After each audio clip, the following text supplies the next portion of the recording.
이혼만 하면, 그 사람 하나만 내 인생에서 사라지면 나는 비로소 행복해질 줄 알았습니다. 40년을 이를 악물고 참아낸 끝에 내린 결정이었으니 그땐 정말 그렇게 믿었지요.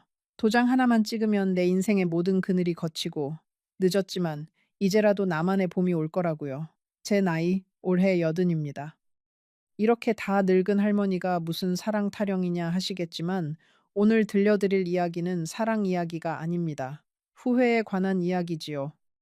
한 사람이 평생을 미워하다가 그 미움이 사실은 무엇이었는지 너무 늦게 깨달아 버린 그런 이야기입니다.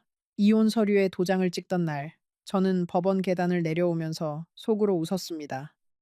드디어 자유다. 이제 누구 밥상 차릴 일도, 누구 눈치 볼 일도 없다. 그렇게 가벼운 마음으로 새 셋방으로 짐을 옮겼지요. 그런데 그 도장을 찍고 꼭 10달 뒤, 저는 제 두 발로 그 미워하던 사람을 다시 찾아갔습니다. 왜였을까요? 그렇게 벗어나고 싶어 하던 사람을 무엇이 그렇게 다급해서 다시 찾아가게 만들었을까요? 그리고 그 집 낡은 대문을 밀고 들어섰을 때 제 앞에 기다리고 있던 것은 제가 상상하던 그 어떤 장면도 아니었습니다. 그날 이후 제 인생은 완전히 달라졌습니다. 잠깐만요. 아직 가시면 안 돼요. 지금부터 지난 10개월 동안 제가 걸어온 길과 그 문을 열었을 때 저를 기다리고 있던 일들을 빠짐없이 자세히 말씀드리겠습니다. 혼자 있는 게 더 낫겠다고 생각해 본 적이 있으신가요? 댓글로 알려주세요. 여러분이 어떤 기분인지 정말 궁금하네요. 제가 그 사람 영호 씨를 처음 만난 건 21살 봄이었습니다. 중매로 만났지요. 그 시절엔 다 그랬으니까요. 두 번 만나고 어른들끼리 나를 잡았고 저는 그렇게 한 번도 제대로 좋아해 본 적 없는 남자의 아내가 되었습니다. 룹, 룹, 룹, 룹. 그 사람은 말수가 적었습니다. 무뚝뚝하다는 말로는 다 못할 만큼 속을 도무지 보여주지 않는 사람이었어요. 신혼 첫날 밤에 그 사람이 제게 한 말이 뭔지 아세요? 밥은 제때 차려라. 그게 다였습니다. 저는 그 한마디를 40년 동안 잊지 못했습니다. 사랑한다는 말은커녕 고맙다는 말 한마디 들어본 기억이 손에 꼽았으니까요. 그래도 저는 참았습니다. 그때 여자들은 다 그렇게 살았으니까요. 시부모 모시고 아이 낳아 키우고 새벽같이 일어나 아궁이에 불을 지피고 그 사람 양말 한 짝까지 손으로 빨았습니다. 시어머니는 며느리를 사람이 아니라 일하는 손으로 여기셨고 저는 그 집에서 제 이름을 잃어버렸지요. 순자가 아니라 그저 아가, 며느라, 나중엔 준영 엄마로만 불렸습니다. 시집 온 첫 해 추석을 저는 평생 잊지 못합니다. 명절이 다가오면 시어머니는 사흘 전부터 저를 부엌에 붙들어 앉혔습니다. 새벽부터 밤까지 전을 부치고 송편을 빚고 차례 음식을 산더미처럼 차렸지요. 손이 퉁퉁 붓고 허리가 끊어질 것 같아도 힘들다는 말은 입 밖에 낼 수 없었습니다. 그런 말을 꺼냈다간 요즘 젊은 것들은 버릇이 없다는 핀잔이 돌아왔으니까요.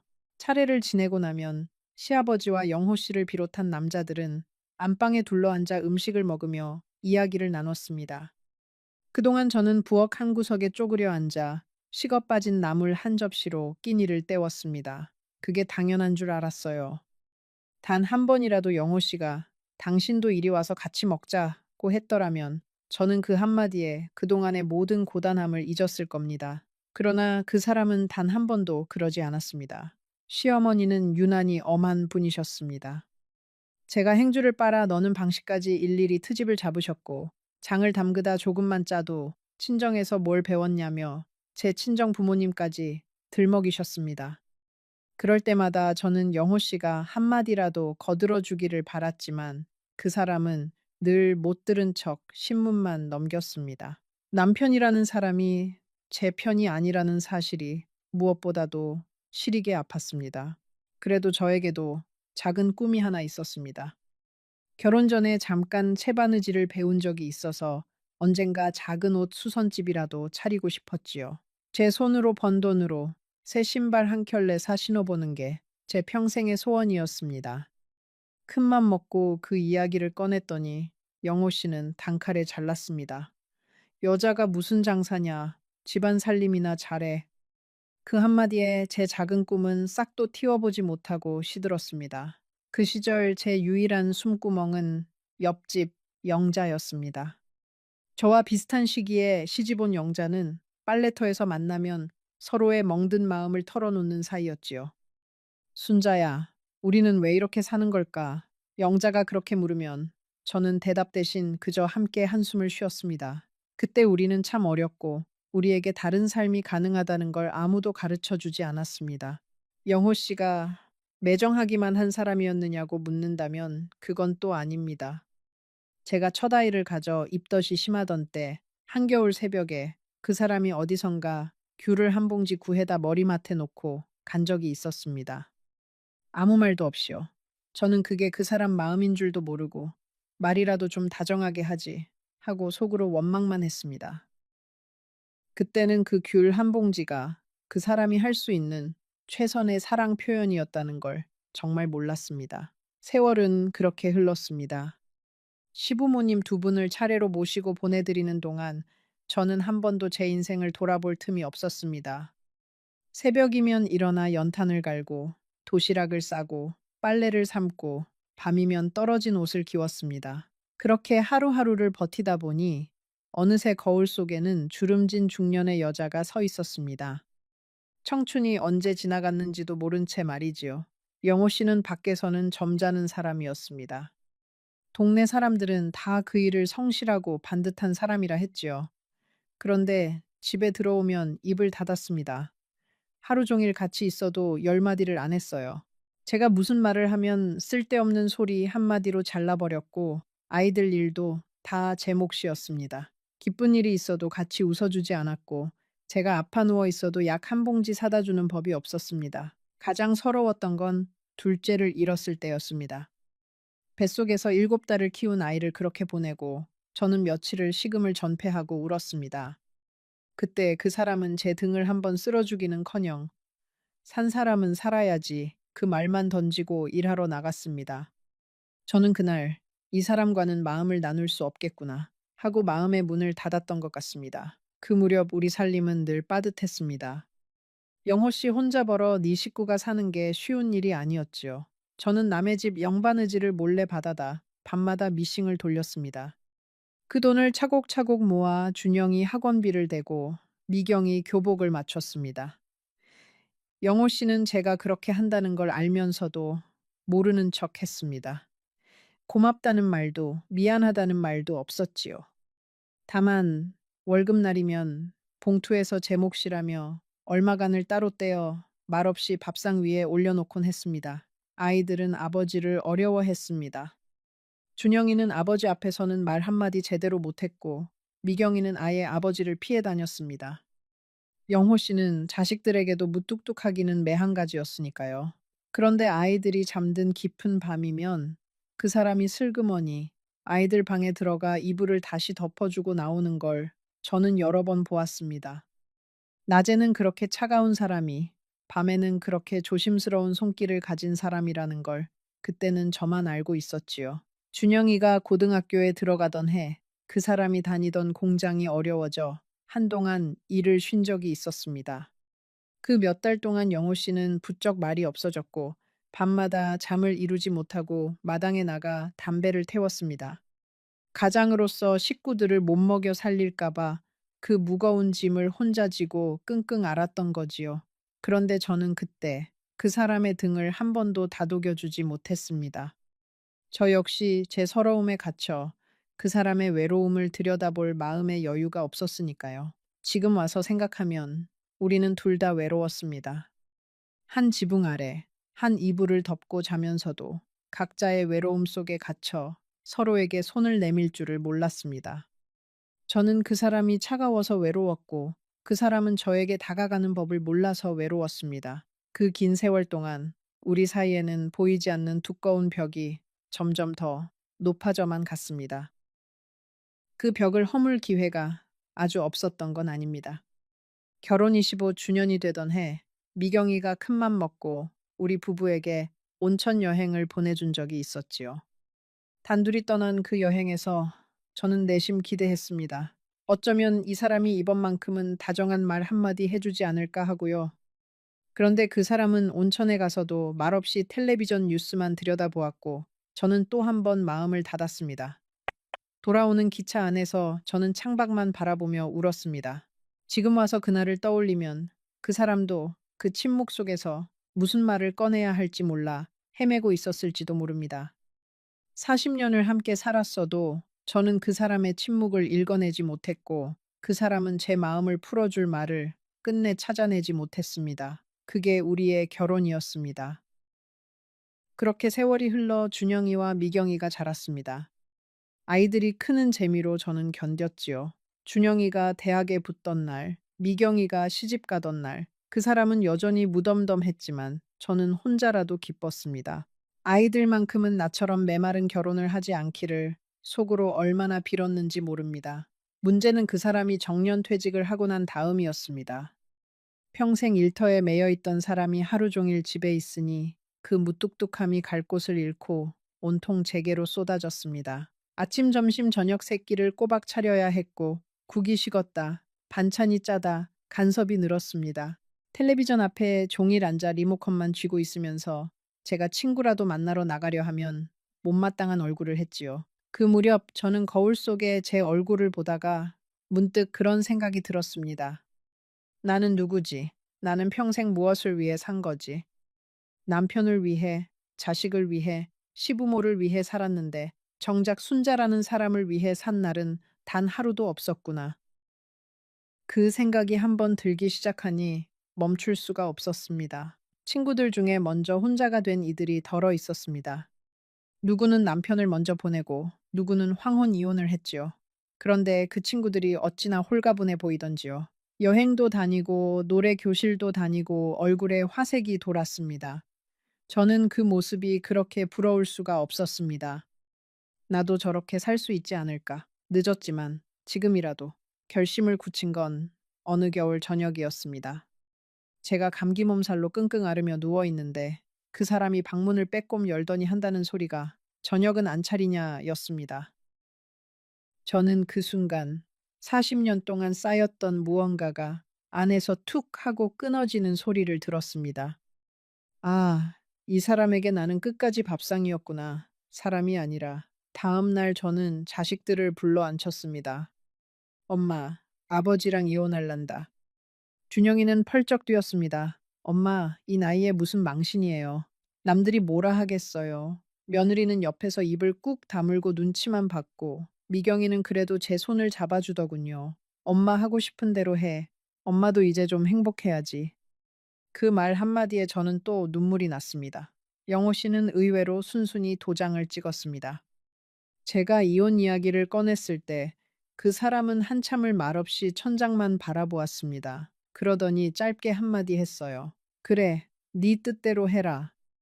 저는 그 말이 그 사람이 평생 제게 했던 무관심의 마지막 증거라고 생각했습니다. 끝까지 붙잡지도 않는구나. 끝까지 나를 이렇게 쉽게 놓아버리는구나 하고요. 지금 와서 생각하면 그 천장을 바라보던 긴 침묵 속에 무엇이 들어 있었는지 저는 그때 조금도 헤아리지 못했습니다.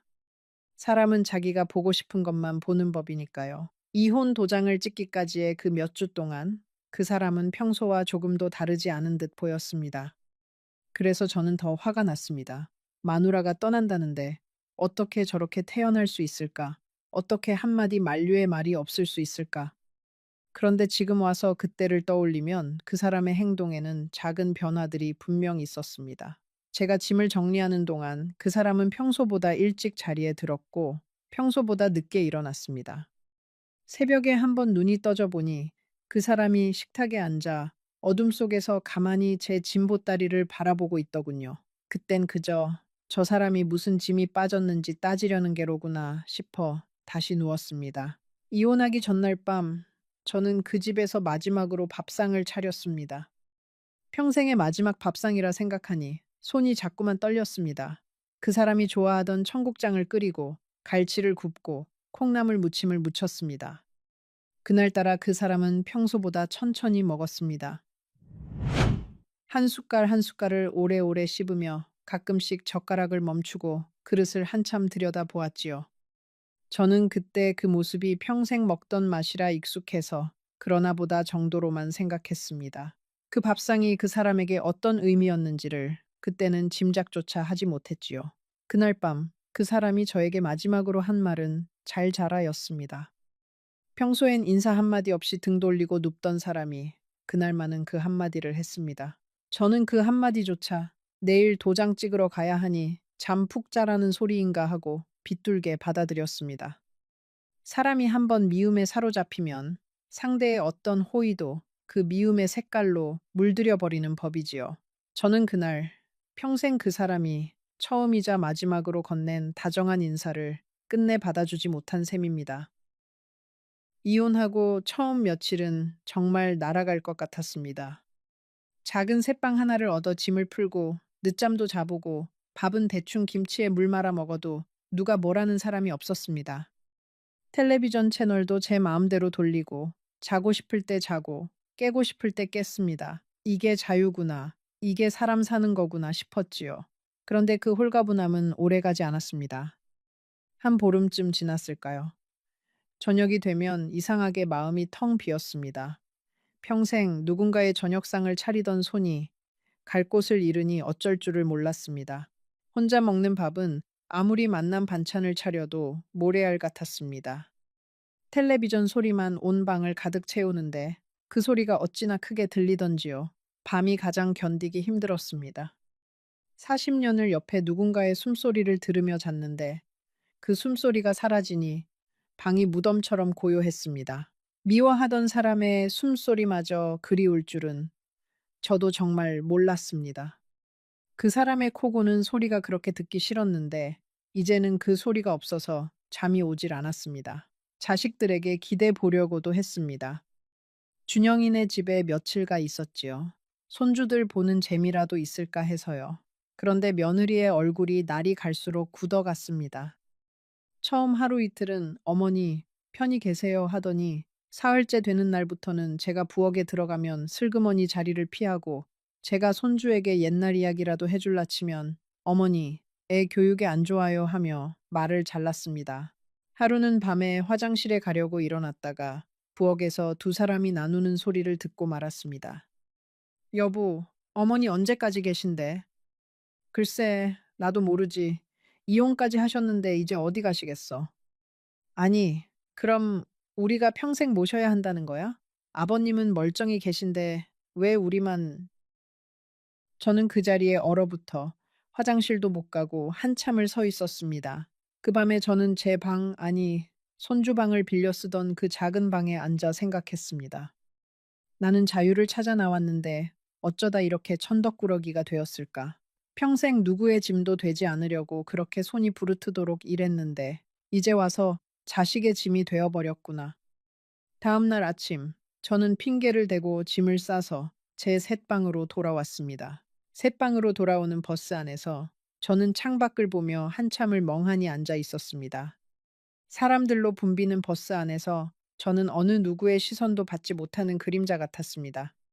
평생 누군가의 어머니로, 며느리로, 아내로 살아온 제가 이제 그 어떤 이름표도 떼어버린 빈 사람이 되어 앉아있는 기분이었지요. 자유롭다는 게 이렇게 외로운 일인 줄 미처 몰랐습니다. 그해 첫 명절은 더더욱 잊을 수가 없습니다. 추석날 아침, 저는 작은 새방에서 혼자 송편을 빚었습니다. 한 개, 두 개, 세 개, 빚다 보니 어느새 한 솥 가득이었습니다. 평생 한 솥 가득 빚는 게 몸에 배어 있었던 거지요. 그 송편을 누구에게 줄 사람도 없는데 말입니다.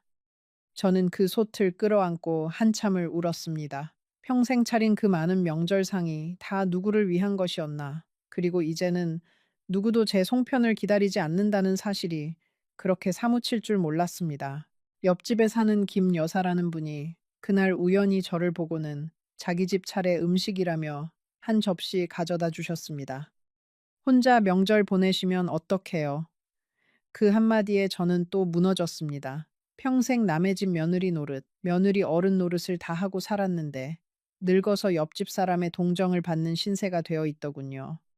자존심이 상한다기보다 그저 슬펐습니다. 내가 살아온 그 긴 세월이 다 어디로 가버린 걸까 싶었지요. 영자가 그 무렵 저를 찾아온 일이 있었습니다. 빨래터에서 함께 한숨 쉬던 그 영자 말입니다. 영자는 평생 그 무뚝뚝한 자기 남편하고 그래도 끝까지 같이 살고 있었지요. 영자가 제 손을 잡고 그러더군요. 순자야, 너는 용기 있는 사람이다. 나는 평생 용기가 없어서 못했는데. 저는 그 말을 들으면서 속으로 이렇게 답하고 싶었습니다. 영자야, 사실은 나도 용기가 있어서 한 게 아니야. 그저 더는 못 견뎌서 한 거야. 그리고 지금 나는 네가 부럽다. 하지만 그 말은 끝내 입 밖에 내지 못했습니다. 밤마다 저는 영호 씨에게 전화를 걸까 말까 망설였습니다. 수화기를 들었다가 내려놓기를 수십 번. 자존심이 발목을 잡았고 두려움이 손목을 붙들었지요. 저쪽에서 쓸데없이 왜 전화했냐 한마디 하면 저는 다시 무너질 것 같았습니다. 그 무뚝뚝한 한마디를 견딜 자신이 없었어요. 그렇게 수화기를 든 채 한참을 서 있다가 결국 다시 내려놓곤 했습니다. 한 번은 시장에 갔다가 그 사람이 평생 좋아하던 청국장 재료를 보고 멈춰 섰습니다. 저도 모르게 손이 갔지요.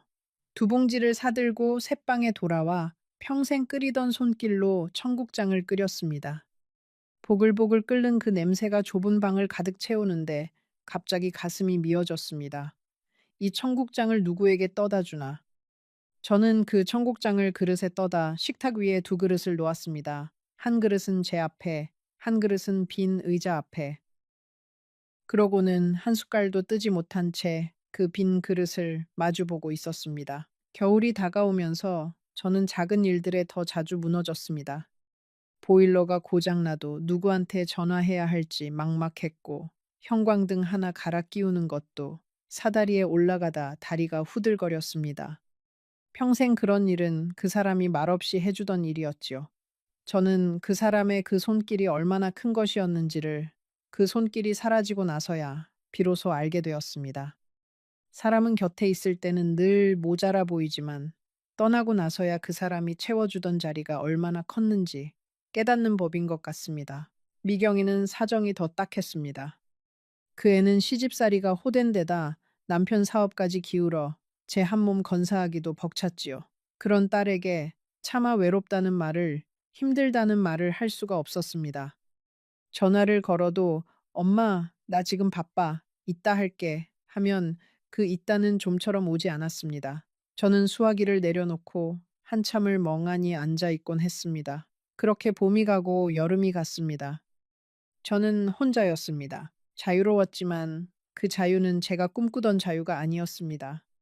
노래교실에 한번 나가봤지만 짝지어 다니는 사람들 틈에서 저는 자꾸만 겉돌았습니다. 친구들과 어울려도 집에 돌아오는 길은 늘 혼자였고 그 길이 그렇게 멀게 느껴질 수가 없었습니다. 가을이 오자 몸이 자주 아팠습니다. 혈압약을 타러 가는 길도 혼자, 병원 대기실에 앉아 제 이름이 불리기를 기다리는 것도 혼자였습니다. 다른 노인들은 다 자식이나 배우자가 곁에 앉아 있는데 저만 빈 의자 옆에 덩그러니 앉아 있었습니다. 그날 저는 약봉지를 손에 쥐고 버스 정류장에서 한참을 울었습니다. 지나가는 사람들이 볼까봐 손수건으로 입을 막고요. 병원에서 돌아오는 길에 저는 옛날 우리 집 근처를 일부러 한 바퀴 돌았습니다. 멀리서 그 골목 입구만 잠깐 보고 가려고 했는데 발이 자꾸 그쪽으로 향했습니다. 그래도 차마 대문 앞까지는 가지 못하고 골목 어귀에 서서 한참을 그 집 지붕만 바라보았습니다. 지붕 위에 푸른 이끼가 그새 덮여 있더군요. 그 사람이 평생 봄, 가을이면 사다리를 타고 올라가 지붕을 손보던 모습이 떠올랐습니다. 이제 저 지붕을 누가 손보고 있을까? 그런 생각이 들었습니다. 그 길에서 우연히 옛 이웃 한 분을 만났습니다. 준영 엄마, 오랜만이에요. 그래, 잘 지내요? 하시는데 저는 차마 이혼했어요. 라는 말을 꺼내지 못했습니다. 그분도 그저 어색하게 웃기만 하셨지요. 다 알고 있다는 눈치였습니다. 동네 소문이 어떤지 굳이 묻지 않아도 알 것 같았습니다. 그 집 마누라가 늙음하게 영감 버리고 나갔다더라. 그런 말이 등 뒤로 따라붙고 있다는 걸 저도 모르지 않았습니다. 그렇다고 후회한다는 말은 아닙니다. 그 집에서의 40년은 분명히 제가 견딜 만한 삶이 아니었습니다. 다시 그 시절로 돌아간다면 저는 또 그 집을 나왔을지도 모릅니다. 다만 나오는 방식이 달랐어야 했다는 생각이 들었습니다. 그렇게 미움만 쌓아두고 도망치듯 나오는 게 아니라 한 번쯤은 그 사람과 정면으로 마주 앉아 그동안 못한 말을 다 해보고 나왔어야 했다고요. 그랬다면 적어도 지금처럼 가슴 한가운데 큰 구멍이 뚫린 채 살지는 않았을 텐데 말입니다. 저는 그 무렵 잠을 거의 못 잤습니다. 새벽 2시, 3시면 어김없이 눈이 떠졌고, 그러면 다시는 잠들지 못한 채 천장만 바라보았습니다. 늙어가는 사람의 새벽이라는 게 그렇게 길고 무서운 줄 그때 처음 알았지요. 그 긴 새벽마다 저는 자꾸만 옛날 일들을 떠올렸습니다. 좋은 일은 떠올리지 않으려 해도 떠올랐고, 미운 일은 잊으려 해도 잊히지 않았습니다. 준영이가 한번 다녀간 적이 있습니다. 며느리 없이 혼자 왔더군요. 손에 약봉지와 죽 한 그릇을 들고요. 엄마, 며칠 와 계실래요? 처가 친정 가서 며칠 비웠어요. 그 말이 어찌나 미안하고 또 고맙던지요. 며느리 없을 때 와 있으라는 그 배려가 한편으로는 며느리 눈치를 봐야 하는 아들의 처지가 안쓰러워 가슴이 시렸습니다. 저는 고개를 저었습니다. 엄마 괜찮다. 너희 부부 사이만 좋으면 됐다. 그렇게 말하고 돌려보냈습니다. 그날 밤 저는 또 잠들지 못했습니다.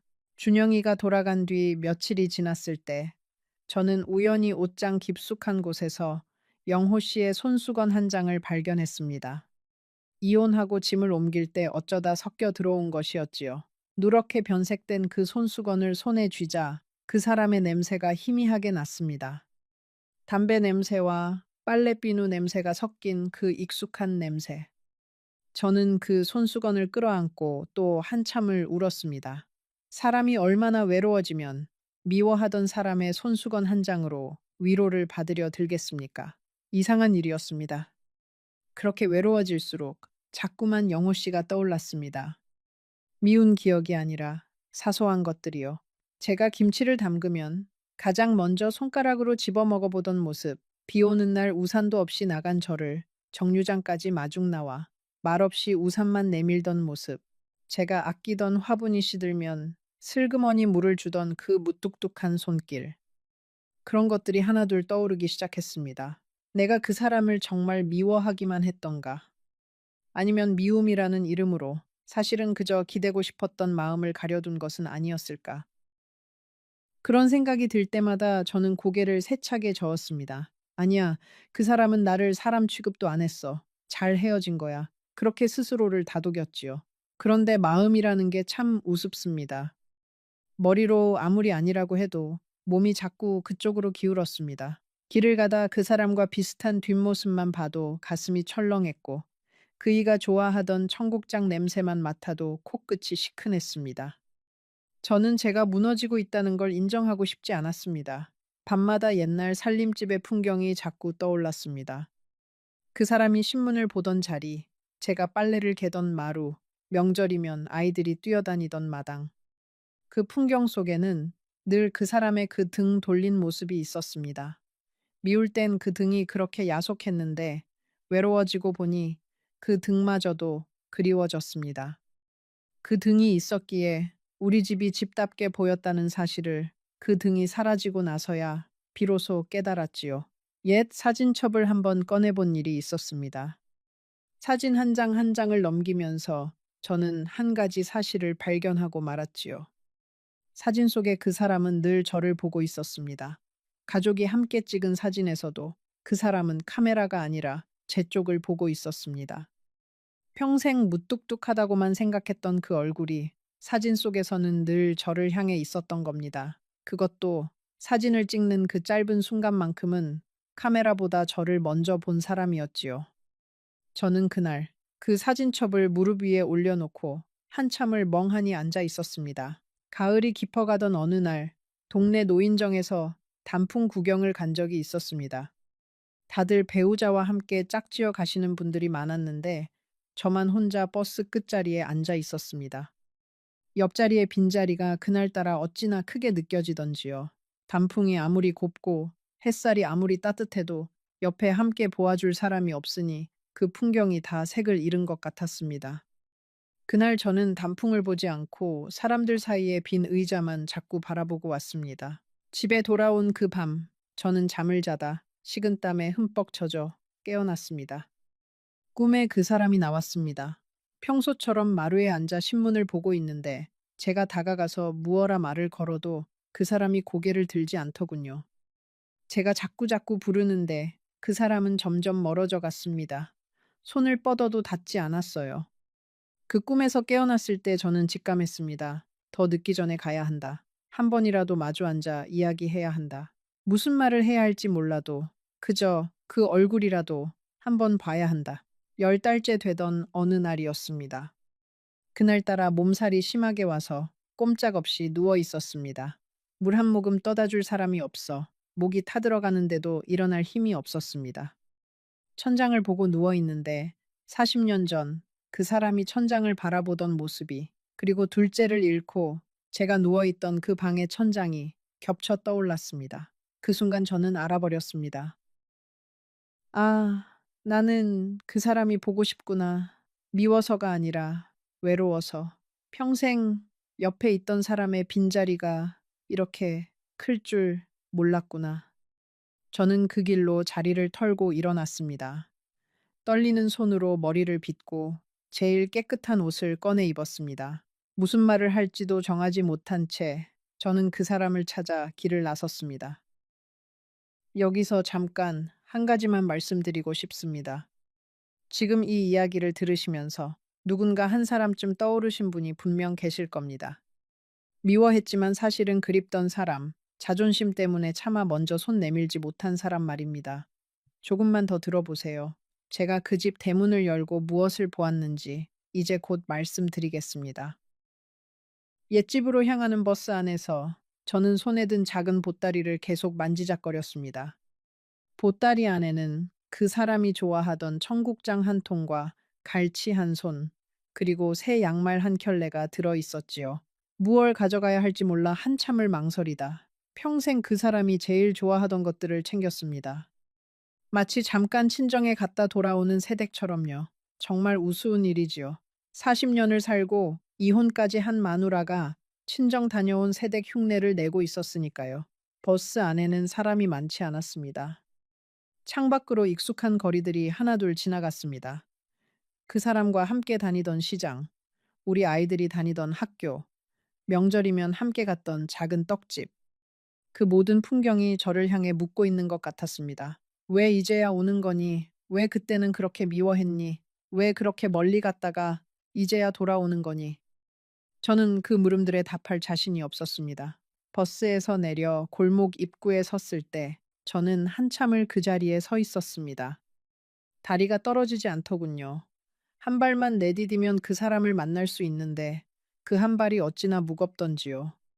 무어라 첫인사를 건넬지, 그 사람이 어떤 표정으로 저를 맞을지, 혹시 문을 안 열어주면 어떻게 할지 별별 생각이 다 들었습니다. 그래도 발길을 돌릴 수는 없었습니다. 여기까지 와서 그냥 돌아간다면 평생 후회할 것 같았으니까요. 골목으로 들어서면서 보니 동네는 그새 많이 변해 있었습니다. 낯익은 집들 사이로 새 건물이 들어섰고 우리 옆집이던 영자네 집은 헐리고 다세대 주택이 올라가 있었습니다.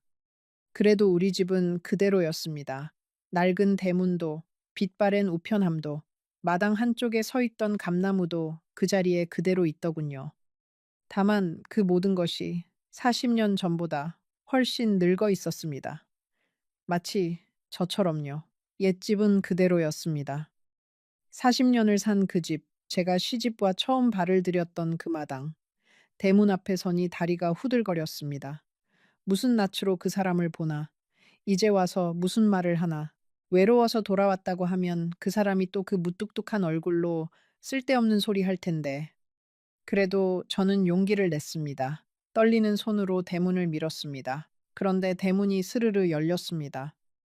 잠겨 있지 않았어요. 마당에 들어서는데 무언가 이상했습니다. 늘 정갈하던 마당에 낙엽이 수북이 쌓여 있었고 제가 가꾸던 화단은 잡초로 뒤덮여 있었습니다. 마루에는 먼지가 하얗게 앉아 있었고 집안에서는 아무 기척도 들리지 않았습니다.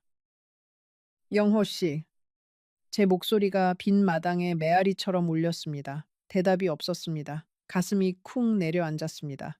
방문을 열어보니 그 사람의 물건은 그대로인데 사람만 없었습니다. 그때 옆집 살던 김씨 아주머니가 담 너머로 저를 보더니 깜짝 놀란 얼굴로 달려 나왔습니다. 아이고, 준영 엄마, 이제 오면 어떡해. 그 한마디에 저는 모든 것을 직감했습니다. 다리에 힘이 풀려 그 자리에 주저앉을 뻔했지요.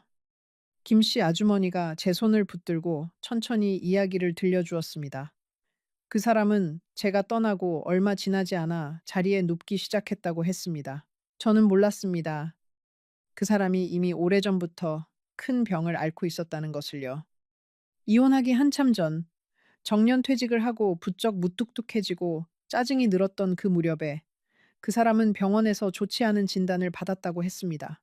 그런데 그걸 누구에게도 저에게조차 말하지 않았던 겁니다.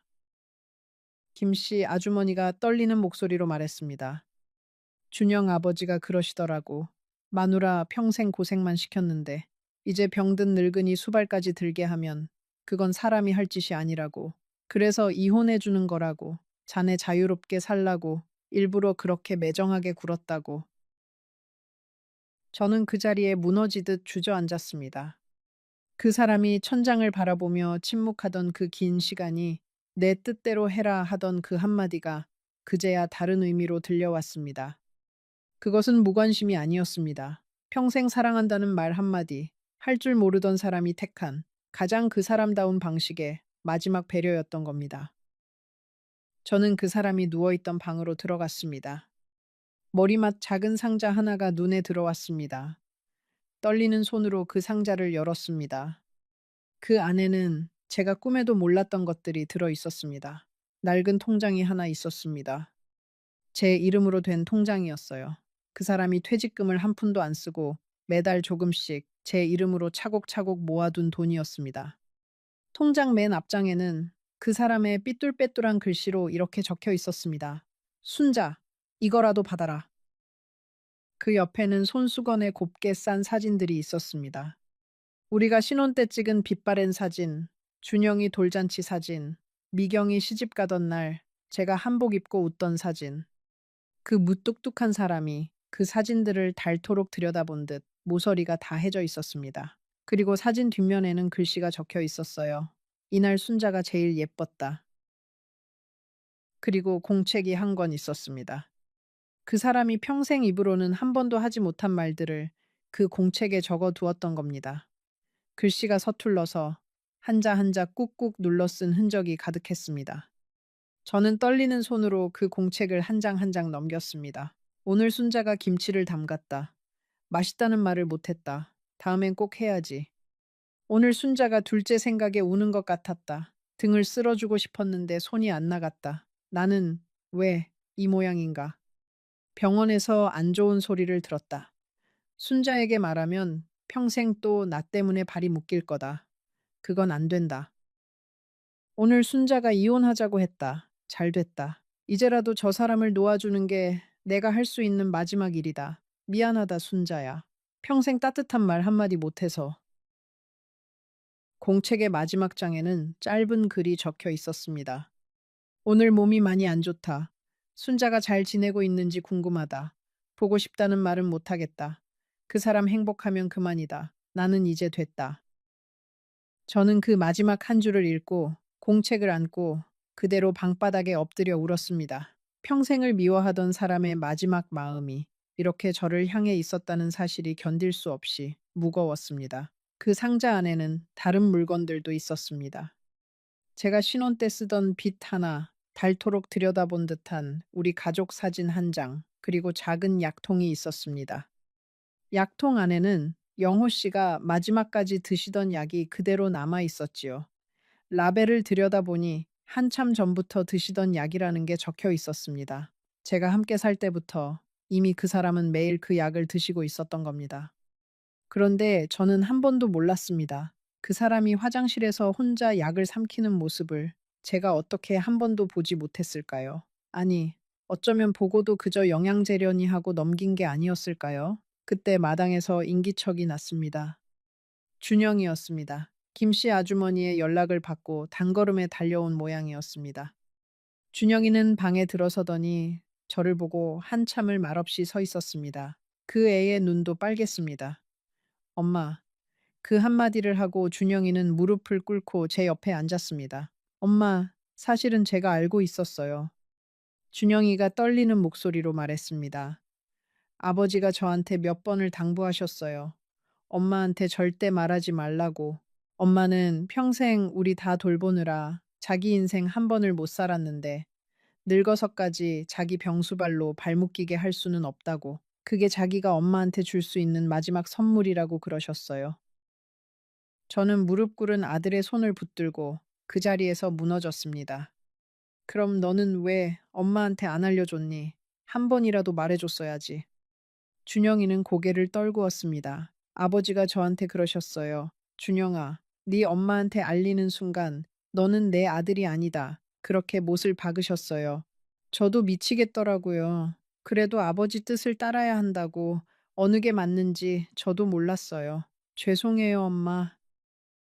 저는 아들을 탓할 수도, 그 사람을 탓할 수도, 저 자신을 탓할 수도 없었습니다. 우리는 모두 각자의 자리에서 서툴렀고, 각자의 방식으로 서로를 사랑한다고 믿었습니다.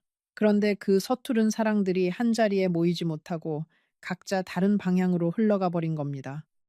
그 결과 가장 사랑했을지도 모를 사람을 가장 외롭게 보내드린 셈이 되었지요. 준영이가 그러더군요. 아버지는 마지막에 엄마 자랑을 많이 하셨어요. 평생 순자 손에 부족함 없이 살았다고. 자기는 표현을 못했지만 마누라 손맛이 세상에서 제일이라고 그러면서 자꾸 부엌 쪽을 바라보셨어요. 그 자리에 엄마가 서 있는 것처럼요. 저는 그 말을 들으며 평생 한 번도 그 사람 입에서 듣지 못했던 그 칭찬들을 뒤늦게 아들의 입을 통해 듣고 있었습니다. 너무 늦은 칭찬이었습니다. 준영이가 그 사람의 옷장을 열어 보였습니다. 거기에는 제가 살 때 그대로의 옷들이 정갈하게 걸려 있었습니다. 옷장 한 칸에는 제 옷도 그대로 걸려 있더군요. 제가 두고 간 옷 몇 벌을 그 사람이 한 번도 치우지 않고 그대로 두었던 겁니다. 마치 제가 잠깐 어디 다녀올 사람인 것처럼 말이지요. 그 옷걸이 옆에는 새 옷 한 벌이 비닐도 뜯지 않은 채 걸려 있었습니다. 제 치수의 한복이었습니다. 준영이가 말하길 그 사람이 작년 제 환갑이 가까웠을 때 미리 사다 둔 거라고 했습니다. 혹시 마음이 풀려서 돌아오면 환갑상 차려드리려고 그러셨대요. 저는 그 한복을 끌어안고 또 무너졌습니다. 차마 입어볼 용기가 나지 않았습니다. 준영이가 옆방에서 작은 상자 하나를 더 가지고 나왔습니다. 엄마, 이것도 한번 보세요. 아버지 책상 서랍 깊숙한 곳에 있었어요. 그 상자 안에는 봉투가 여러 장 들어 있었습니다. 봉투마다 날짜가 적혀 있었고 그 안에는 짧은 편지가 한 장씩 들어 있었습니다. 이혼한 다음 달부터 그 사람은 한 달에 한 통씩 저에게 편지를 쓰고 있었던 겁니다. 붙이지도 못한 편지를요. 첫 번째 편지에는 이렇게 적혀 있었습니다. 순자, 잘 지내는지, 새방은 따뜻한지, 보일러 잘 돌아가는지, 새 동네 사람들은 다정한지, 묻고 싶은 게 너무 많은데, 물을 자격이 없다. 그저 잘 지내라. 두 번째 편지에는 오늘 비가 많이 왔다. 너는 우산 잘 챙겨 다니는지, 평소 우산을 잘 잃어버리는데, 이제는 챙겨줄 사람이 없으니 어떻게 다니는지. 세 번째 편지에는 오늘이 우리 결혼기념일이다. 42년이다. 너는 한 번도 기억해주지 않았다고 나를 원망했지. 사실은 내가 매년 마음속으로는 기억했다. 그저 말로 못했을 뿐이다. 저는 그 편지들을 한 장 한 장 넘기면서 40년 동안 알지 못했던 한 사람의 마음을 너무 늦게 만나고 있었습니다. 그 마음들이 봉투 속에 갇혀 끝내 저에게 닿지 못한 채 그 사람의 책상 서랍에 잠들어 있었던 겁니다. 우리는 한 집에 살면서도 서로의 마음에 도착하지 못한 편지처럼 살았던 것 같습니다. 보냈지만 닿지 않은 마음, 받았지만 열어보지 못한 마음, 그렇게 어긋난 두 사람이었지요. 준영이가 마지막으로 한 가지를 더 꺼내 주었습니다. 그것은 작은 녹음 테이프였습니다. 엄마, 이건 듣기 힘드실지도 몰라요. 아버지가 마지막에 직접 녹음하신 거예요. 엄마가 혹시 돌아오시면 들려드리라고 하셨어요. 저는 손이 떨려 한참을 망설였습니다. 그 사람의 목소리를 다시 듣는다는 게 무섭기도 하고 두렵기도 했습니다. 그래도 결국 저는 그 테이프를 받아들었습니다.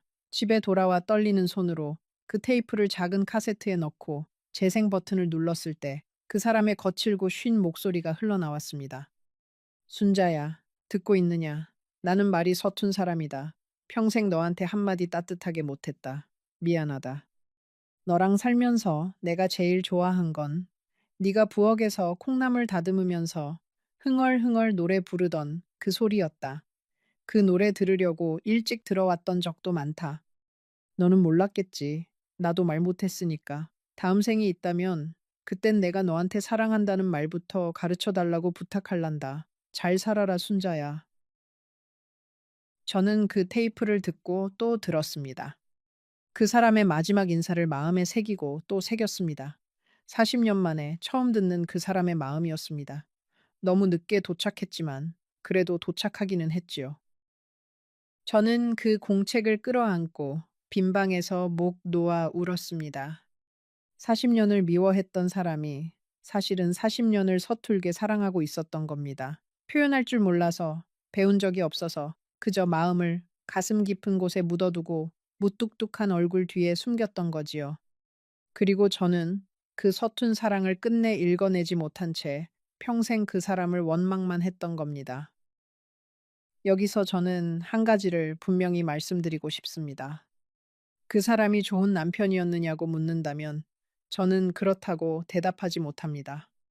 사랑한다면 말로도 했어야 했고 아플 때 손도 잡아줬어야 했습니다. 그 사람의 침묵은 저를 40년 동안 외롭게 만들었고 그 외로움은 핑계가 아니라 진짜였습니다. 그러니 이 이야기는 그 사람이 옳았다는 이야기가 아닙니다. 우리 둘 다 서툴렀다는 이야기지요. 그 사람은 사랑을 표현할 줄 몰랐고 저는 사랑을 읽어낼 여유가 없었습니다. 우리는 40년을 한 지붕 아래 살면서도 서로의 마음에는 단 한 번도 제대로 가닿지 못했습니다. 그게 우리 세대의 비극이었는지도 모르겠습니다. 마음을 표현하는 법을 아무도 가르쳐 주지 않았던, 그저 참고 견디는 게 미덕이라 배웠던 그 시절의 슬픈 이야기 말입니다. 그 사람의 마지막 길은 자식들이 지켰다고 했습니다. 준영이가 뒤늦게 아버지의 병을 알고 한 걸음에 달려왔지만 그땐 이미 늦은 뒤였지요. 그 사람은 마지막 순간까지 제 이름을 불렀다고 김씨 아주머니가 전해주었습니다. 순자, 순자 하고요. 저는 그 곁을 지키지 못했습니다. 그게 제 평생의 한이 되었습니다. 장례를 어떻게 치렀는지도 저는 한참 뒤에야 들었습니다. 준영이는 그날 저에게 연락하지 못했다고 했습니다. 알리지 말라는 아버지의 마지막 부탁이 있었기 때문이지요.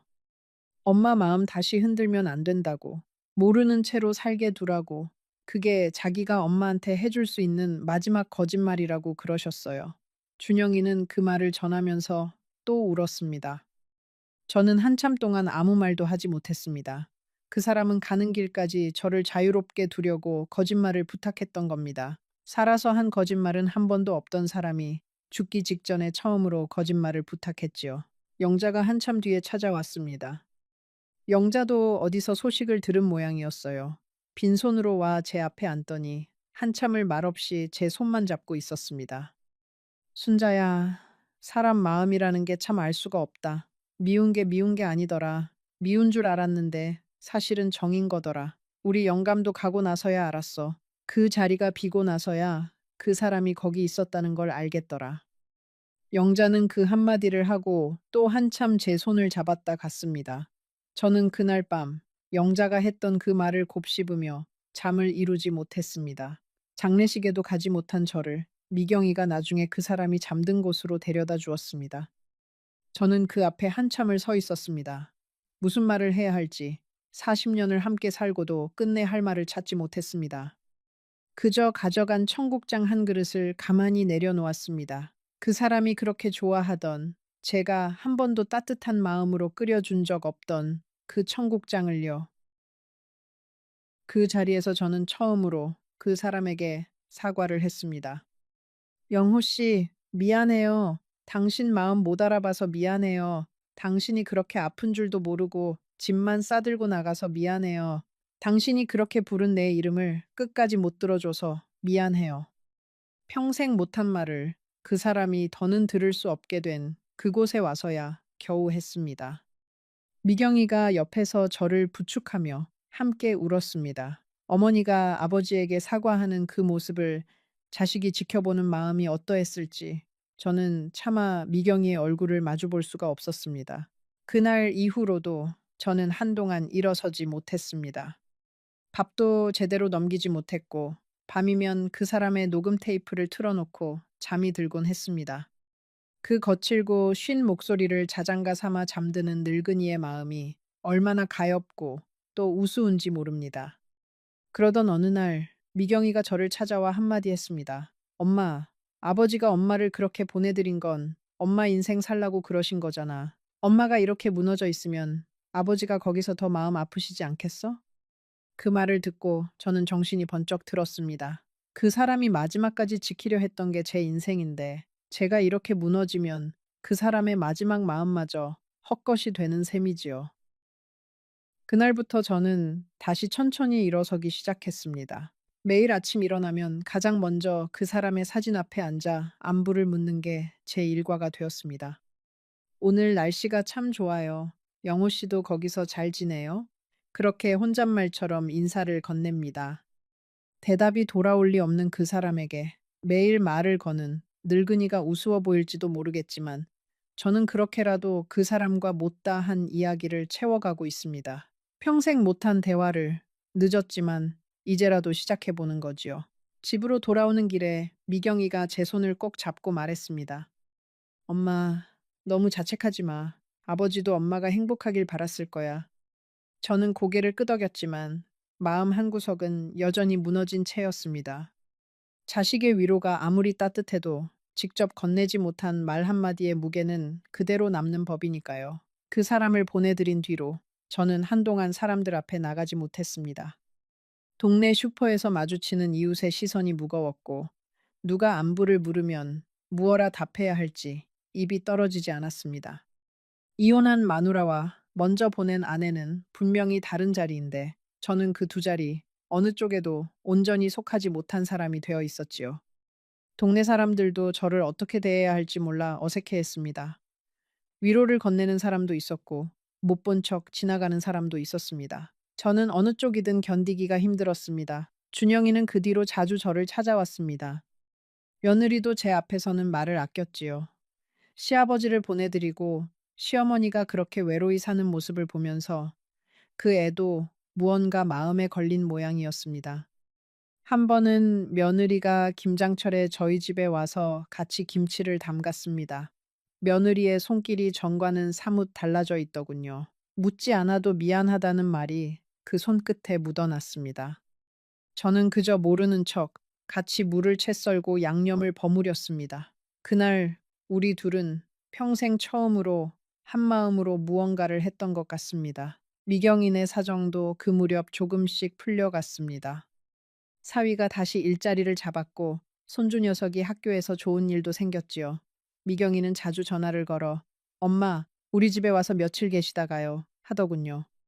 저는 가끔 미경이네 집에 가 며칠씩 있다 오곤 했습니다. 손주가 학교에서 받아쓰기를 100점 맞은 시험지를 들고 와 자랑하는 모습을 보면 그제야 잠시 웃을 수 있었습니다. 그래도 집에 돌아오면 다시 빈방의 정막이 저를 기다리고 있었습니다. 그 정막은 시간이 흘러도 좀처럼 옅어지지 않았습니다. 그 통장의 돈은 저는 한 푼도 쓰지 못했습니다. 대신 그 돈으로 형편이 어려운 미경이네를 조용히 도왔고 남은 것으로는 그 사람과 저의 이름으로 작은 장학금을 만들었습니다. 가난해서 마음을 표현할 여유조차 없었던 우리 같은 사람들이 우리 자식 세대만큼은 사랑한다는 말을 아끼지 않고 살기를 바라는 마음에서요. 세월이 흘러 저는 이렇게 여든이 되었습니다. 그 사람을 떠나보낸 지도 어느덧 20년이 다 되어 갑니다. 그런데도 저는 여전히 비 오는 날이면 정류장에서 우산을 내밀던 그 손길을 떠올립니다. 그리고 그 공책에 꾹꾹 눌러 쓴 글씨를요. 제가 이 이야기를 이렇게 부끄러움을 무릅쓰고 들려드리는 이유는 단 하나입니다. 부디 여러분은 저처럼 늦지 마시라고요. 지금 곁에 있는 사람이 무뚝뚝하고 답답해도 어쩌면 그 침묵 속에 당신이 미처 읽지 못한 마음이 들어 있을지도 모릅니다. 그리고 당신이 누군가에게 하고 싶은 말이 있다면 미루지 마세요. 사랑한다는 말도, 미안하다는 말도, 고맙다는 말도 오늘 하세요. 그 말을 건넬 수 있는 시간은 우리가 생각하는 것보다 훨씬 짧으니까요. 표현하지 못한 사랑은 사랑이 아니라 후회로 남습니다. 저는 그 후회를 20년째 안고 살고 있습니다. 부디 여러분의 마음에는 후회 대신 따뜻한 말 한마디가 남기를 바랍니다. 오늘 이 이야기가 당신의 마음을 조금이라도 흔들었다면 지금 화면에 보이는 영상을 꼭 이어서 보세요. 그 이야기는 제가 오늘 들려드린 것보다 더 깊고 더 가슴 시린 한 사람의 사연입니다. 끝까지 보고 나면 당신은 분명 오늘 밤 누군가에게 전화를 걸고 싶어질 겁니다. 그러니 그 영상을 지금 바로 만나보세요. 이혼만 하면, 그 사람 하나만 내 인생에서 사라지면 나는 비로소 행복해질 줄 알았습니다. 40년을 이를 악물고 참아낸 끝에 내린 결정이었으니 그땐 정말 그렇게 믿었지요. 도장 하나만 찍으면 내 인생의 모든 그늘이 걷히고, 늦었지만 이제라도 나만의 봄이 올 거라고요. 제 나이 올해 80입니다. 이렇게 다 늙은 할머니가 무슨 사랑 타령이냐 하시겠지만 오늘 들려드릴 이야기는 사랑 이야기가 아닙니다. 후회에 관한 이야기지요. 한 사람이 평생을 미워하다가 그 미움이 사실은 무엇이었는지 너무 늦게 깨달아 버린 그런 이야기입니다. 이혼 서류에 도장을 찍던 날, 저는 법원 계단을 내려오면서 속으로 웃었습니다. 드디어 자유다. 이제 누구 밥상 차릴 일도, 누구 눈치 볼 일도 없다. 그렇게 가벼운 마음으로 새 셋방으로 짐을 옮겼지요.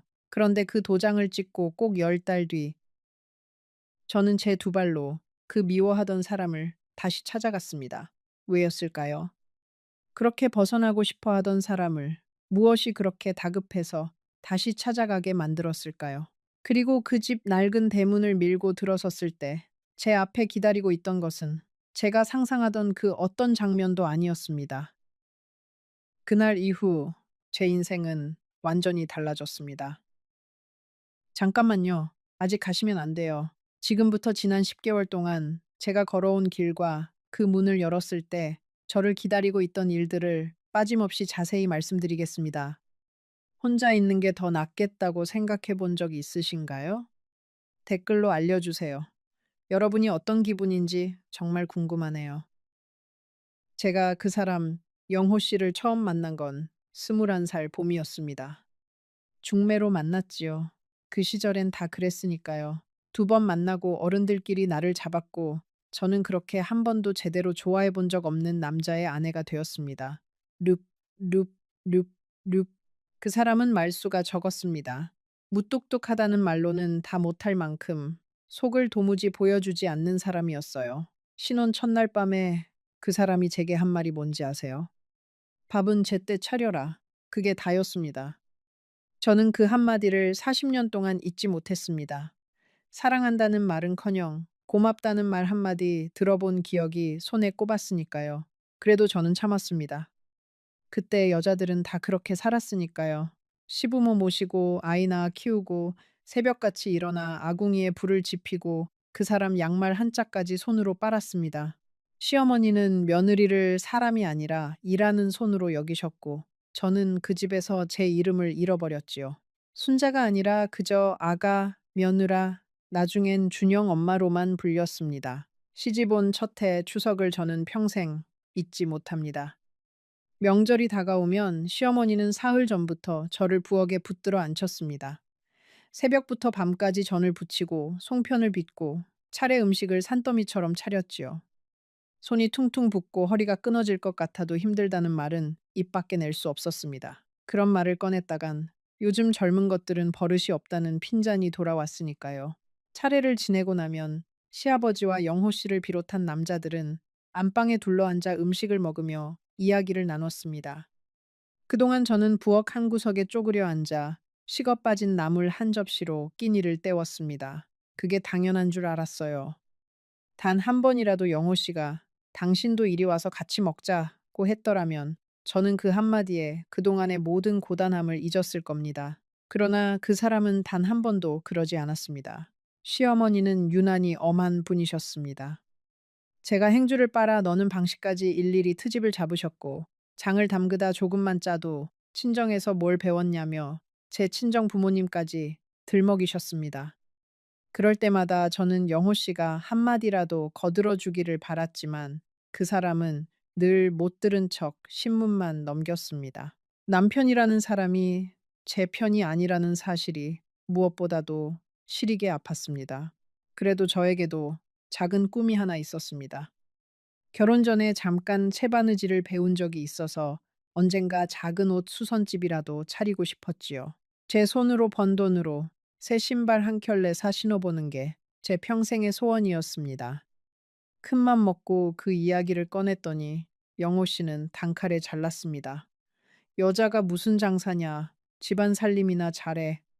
그 한마디에 제 작은 꿈은 싹도 틔워보지 못하고 시들었습니다.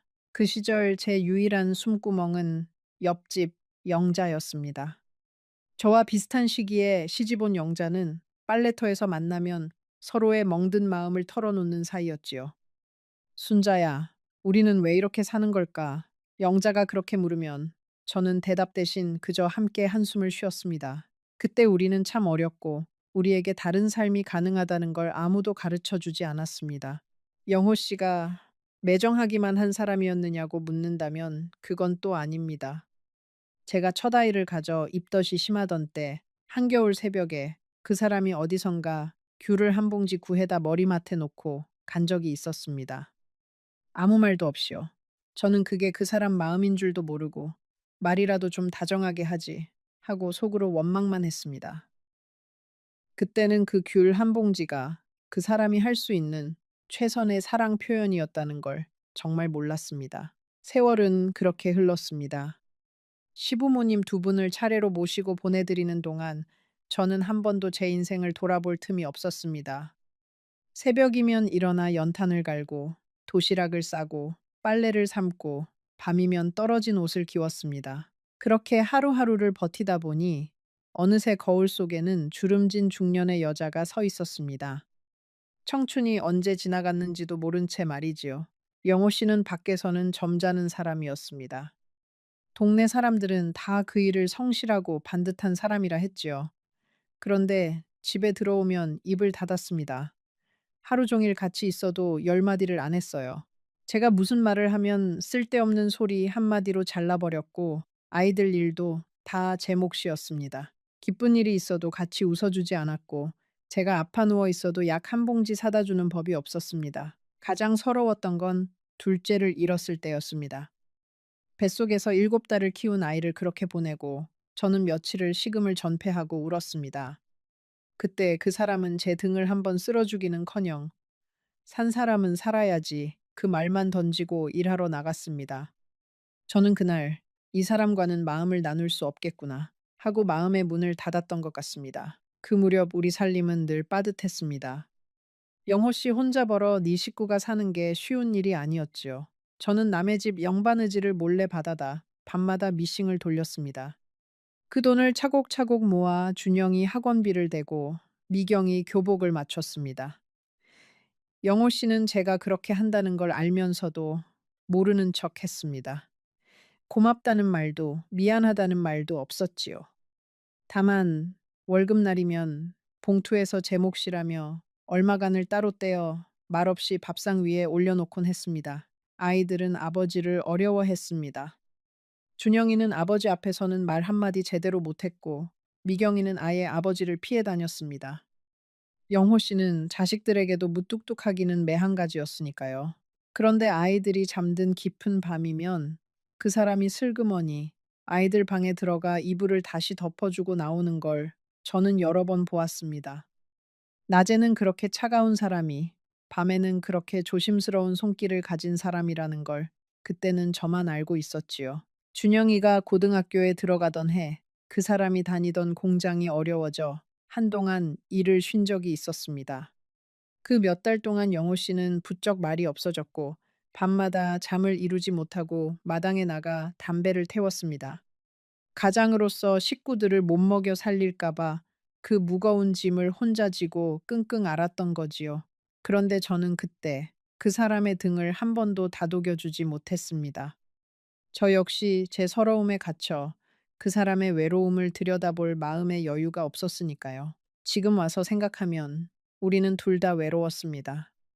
한 지붕 아래, 한 이불을 덮고 자면서도 각자의 외로움 속에 갇혀 서로에게 손을 내밀 줄을 몰랐습니다.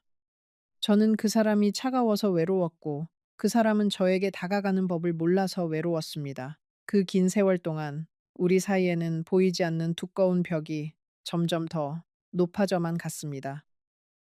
그 벽을 허물 기회가 아주 없었던 건 아닙니다. 결혼 25주년이 되던 해 미경이가 큰맘 먹고 우리 부부에게 온천 여행을 보내준 적이 있었지요. 단둘이 떠난 그 여행에서 저는 내심 기대했습니다. 어쩌면 이 사람이 이번만큼은 다정한 말 한마디 해주지 않을까 하고요. 그런데 그 사람은 온천에 가서도 말없이 텔레비전 뉴스만 들여다보았고 저는 또 한 번 마음을 닫았습니다. 돌아오는 기차 안에서 저는 창밖만 바라보며 울었습니다. 지금 와서 그날을 떠올리면 그 사람도 그 침묵 속에서 무슨 말을 꺼내야 할지 몰라 헤매고 있었을지도 모릅니다. 40년을 함께 살았어도 저는 그 사람의 침묵을 읽어내지 못했고 그 사람은 제 마음을 풀어줄 말을 끝내 찾아내지 못했습니다. 그게 우리의 결혼이었습니다. 그렇게 세월이 흘러 준영이와 미경이가 자랐습니다. 아이들이 크는 재미로 저는 견뎠지요. 준영이가 대학에 붙던 날, 미경이가 시집 가던 날, 그 사람은 여전히 무덤덤했지만 저는 혼자라도 기뻤습니다. 아이들만큼은 나처럼 메마른 결혼을 하지 않기를 속으로 얼마나 빌었는지 모릅니다. 문제는 그 사람이 정년퇴직을 하고 난 다음이었습니다.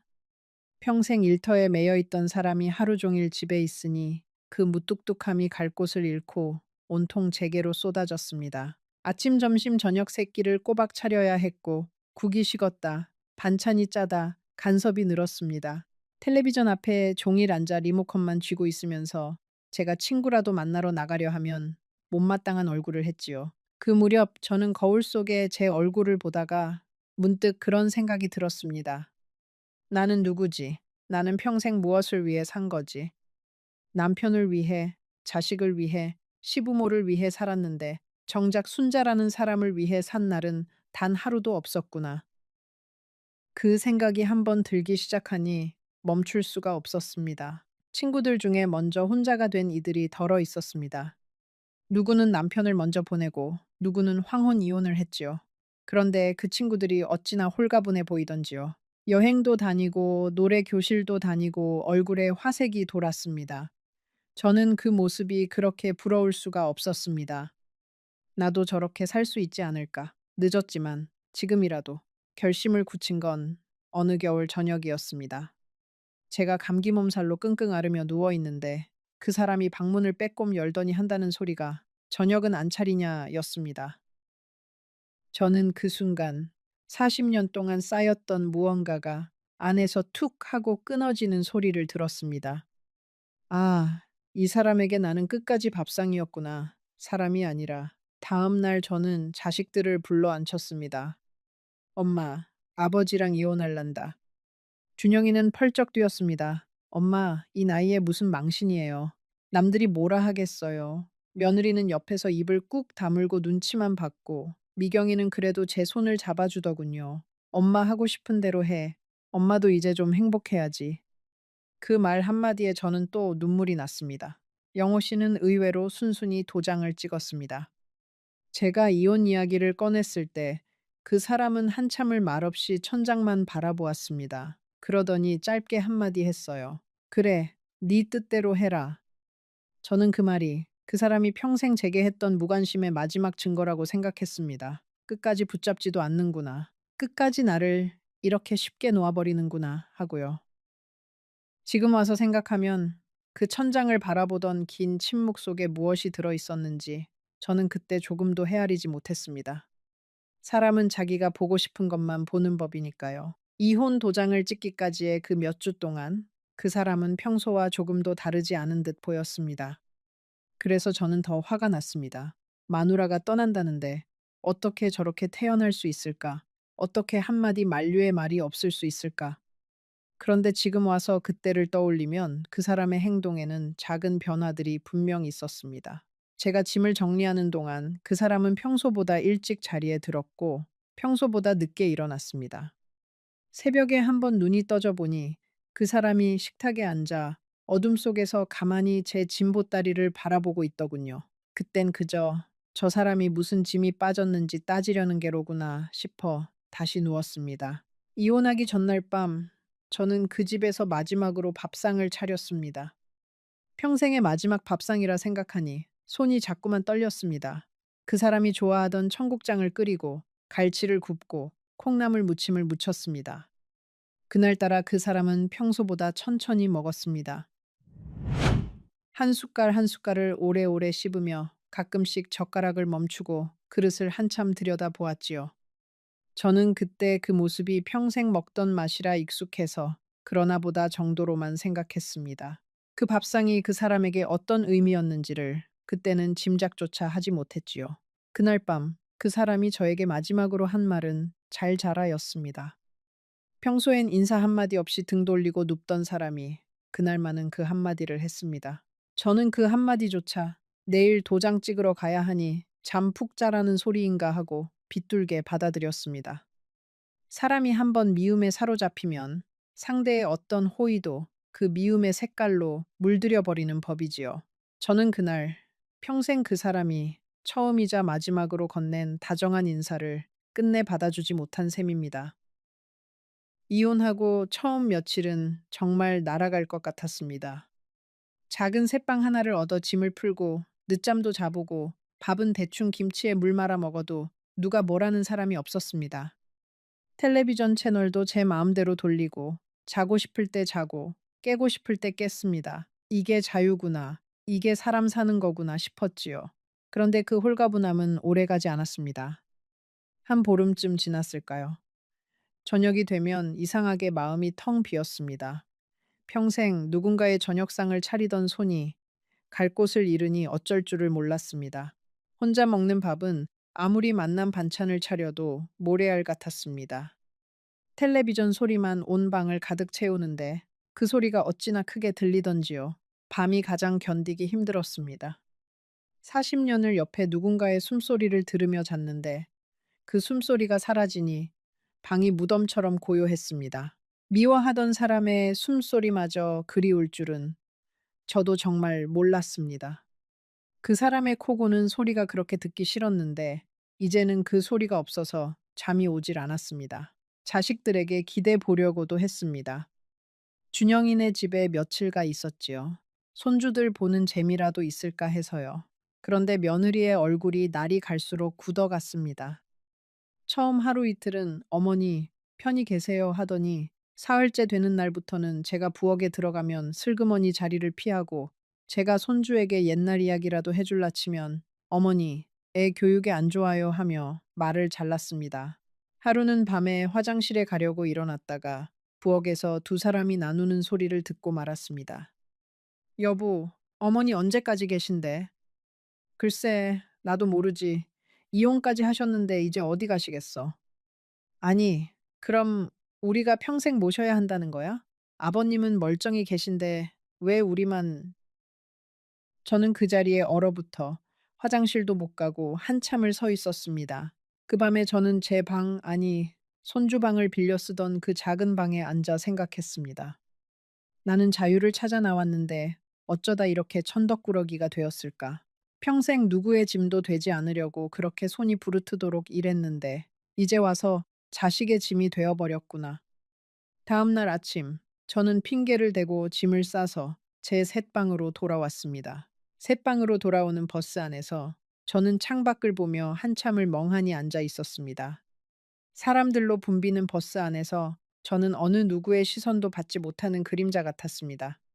평생 누군가의 어머니로, 며느리로, 아내로 살아온 제가 이제 그 어떤 이름표도 떼어버린 빈 사람이 되어 앉아있는 기분이었지요. 자유롭다는 게 이렇게 외로운 일인 줄 미처 몰랐습니다. 그해 첫 명절은 더더욱 잊을 수가 없습니다. 추석날 아침, 저는 작은 새방에서 혼자 송편을 빚었습니다. 한 개, 두 개, 세 개. 빚다 보니 어느새 한솥 가득이었습니다.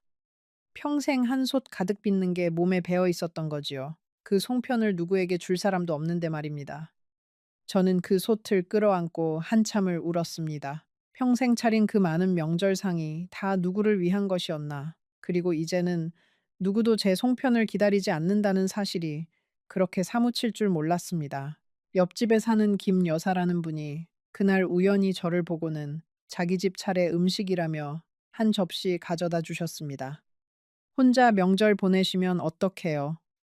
그 한마디에 저는 또 무너졌습니다. 평생 남의 집 며느리 노릇, 며느리 어른 노릇을 다 하고 살았는데 늙어서 옆집 사람의 동정을 받는 신세가 되어 있더군요. 자존심이 상한다기보다 그저 슬펐습니다. 내가 살아온 그 긴 세월이 다 어디로 가버린 걸까 싶었지요. 영자가 그 무렵 저를 찾아온 일이 있었습니다. 빨래터에서 함께 한숨 쉬던 그 영자 말입니다. 영자는 평생 그 무뚝뚝한 자기 남편하고 그래도 끝까지 같이 살고 있었지요. 영자가 제 손을 잡고 그러더군요. 순자야, 너는 용기 있는 사람이다. 나는 평생 용기가 없어서 못했는데. 저는 그 말을 들으면서 속으로 이렇게 답하고 싶었습니다. 영자야, 사실은 나도 용기가 있어서 한 게 아니야. 그저 더는 못 견뎌서 한 거야. 그리고 지금 나는 네가 부럽다. 하지만 그 말은 끝내 입 밖에 내지 못했습니다. 밤마다 저는 영호 씨에게 전화를 걸까 말까 망설였습니다. 수화기를 들었다가 내려놓기를 수십 번. 자존심이 발목을 잡았고 두려움이 손목을 붙들었지요. 저쪽에서 쓸데없이 왜 전화했냐 한마디 하면 저는 다시 무너질 것 같았습니다. 그 무뚝뚝한 한마디를 견딜 자신이 없었어요. 그렇게 수화기를 든 채 한참을 서 있다가 결국 다시 내려놓곤 했습니다. 한 번은 시장에 갔다가 그 사람이 평생 좋아하던 청국장 재료를 보고 멈춰 섰습니다. 저도 모르게 손이 갔지요. 두 봉지를 사들고 새방에 돌아와 평생 끓이던 손길로 청국장을 끓였습니다. 보글보글 끓는 그 냄새가 좁은 방을 가득 채우는데 갑자기 가슴이 미어졌습니다. 이 청국장을 누구에게 떠다 주나. 저는 그 청국장을 그릇에 떠다 식탁 위에 두 그릇을 놓았습니다. 한 그릇은 제 앞에, 한 그릇은 빈 의자 앞에. 그러고는 한 숟갈도 뜨지 못한 채 그 빈 그릇을 마주보고 있었습니다. 겨울이 다가오면서 저는 작은 일들에 더 자주 무너졌습니다. 보일러가 고장나도 누구한테 전화해야 할지 막막했고, 형광등 하나 갈아 끼우는 것도 사다리에 올라가다 다리가 후들거렸습니다. 평생 그런 일은 그 사람이 말없이 해주던 일이었지요. 저는 그 사람의 그 손길이 얼마나 큰 것이었는지를 그 손길이 사라지고 나서야 비로소 알게 되었습니다. 사람은 곁에 있을 때는 늘 모자라 보이지만 떠나고 나서야 그 사람이 채워주던 자리가 얼마나 컸는지 깨닫는 법인 것 같습니다. 미경이는 사정이 더 딱했습니다. 그 애는 시집살이가 호된 데다 남편 사업까지 기울어 제 한몸 건사하기도 벅찼지요. 그런 딸에게 차마 외롭다는 말을, 힘들다는 말을 할 수가 없었습니다. 전화를 걸어도 엄마, 나 지금 바빠. 이따 할게. 하면 그 이따는 좀처럼 오지 않았습니다. 저는 수화기를 내려놓고 한참을 멍하니 앉아 있곤 했습니다. 그렇게 봄이 가고 여름이 갔습니다. 저는 혼자였습니다. 자유로웠지만 그 자유는 제가 꿈꾸던 자유가 아니었습니다. 노래교실에 한번 나가봤지만 짝지어 다니는 사람들 틈에서 저는 자꾸만 겉돌았습니다. 친구들과 어울려도 집에 돌아오는 길은 늘 혼자였고 그 길이 그렇게 멀게 느껴질 수가 없었습니다. 가을이 오자 몸이 자주 아팠습니다. 혈압약을 타러 가는 길도 혼자, 병원 대기실에 앉아 제 이름이 불리기를 기다리는 것도 혼자였습니다. 다른 노인들은 다 자식이나 배우자가 곁에 앉아 있는데 저만 빈 의자 옆에 덩그러니 앉아 있었습니다. 그날 저는 약봉지를 손에 쥐고 버스 정류장에서 한참을 울었습니다. 지나가는 사람들이 볼까봐 손수건으로 입을 막고요. 병원에서 돌아오는 길에 저는 옛날 우리 집 근처를 일부러 한 바퀴 돌았습니다. 멀리서 그 골목 입구만 잠깐 보고 가려고 했는데 발이 자꾸 그쪽으로 향했습니다. 그래도 차마 대문 앞까지는 가지 못하고 골목 어귀에 서서 한참을 그 집 지붕만 바라보았습니다. 지붕 위에 푸른 이끼가 그새 덮여 있더군요. 그 사람이 평생 봄, 가을이면 사다리를 타고 올라가 지붕을 손보던 모습이 떠올랐습니다. 이제 저 지붕을 누가 손보고 있을까? 그런 생각이 들었습니다. 그 길에서 우연히 옛 이웃 한 분을 만났습니다. 준영 엄마, 오랜만이에요. 그래, 잘 지내요? 하시는데 저는 차마 이혼했어요. 라는 말을 꺼내지 못했습니다. 그분도 그저 어색하게 웃기만 하셨지요. 다 알고 있다는 눈치였습니다. 동네 소문이 어떤지 굳이 묻지 않아도 알 것 같았습니다. 그 집 마누라가 늙음하게 영감 버리고 나갔다더라. 그런 말이 등 뒤로 따라붙고 있다는 걸 저도 모르지 않았습니다. 그렇다고 후회한다는 말은 아닙니다. 그 집에서의 40년은 분명히 제가 견딜 만한 삶이 아니었습니다. 다시 그 시절로 돌아간다면 저는 또 그 집을 나왔을지도 모릅니다. 다만 나오는 방식이 달랐어야 했다는 생각이 들었습니다. 그렇게 미움만 쌓아두고 도망치듯 나오는 게 아니라 한 번쯤은 그 사람과 정면으로 마주 앉아 그동안 못한 말을 다 해보고 나왔어야 했다고요. 그랬다면 적어도 지금처럼 가슴 한가운데 큰 구멍이 뚫린 채 살지는 않았을 텐데 말입니다. 저는 그 무렵 잠을 거의 못 잤습니다. 새벽 2시, 3시면 어김없이 눈이 떠졌고, 그러면 다시는 잠들지 못한 채 천장만 바라보았습니다. 늙어가는 사람의 새벽이라는 게 그렇게 길고 무서운 줄 그때 처음 알았지요. 그 긴 새벽마다 저는 자꾸만 옛날 일들을 떠올렸습니다. 좋은 일은 떠올리지 않으려 해도 떠올랐고, 미운 일은 잊으려 해도 잊히지 않았습니다. 준영이가 한번 다녀간 적이 있습니다.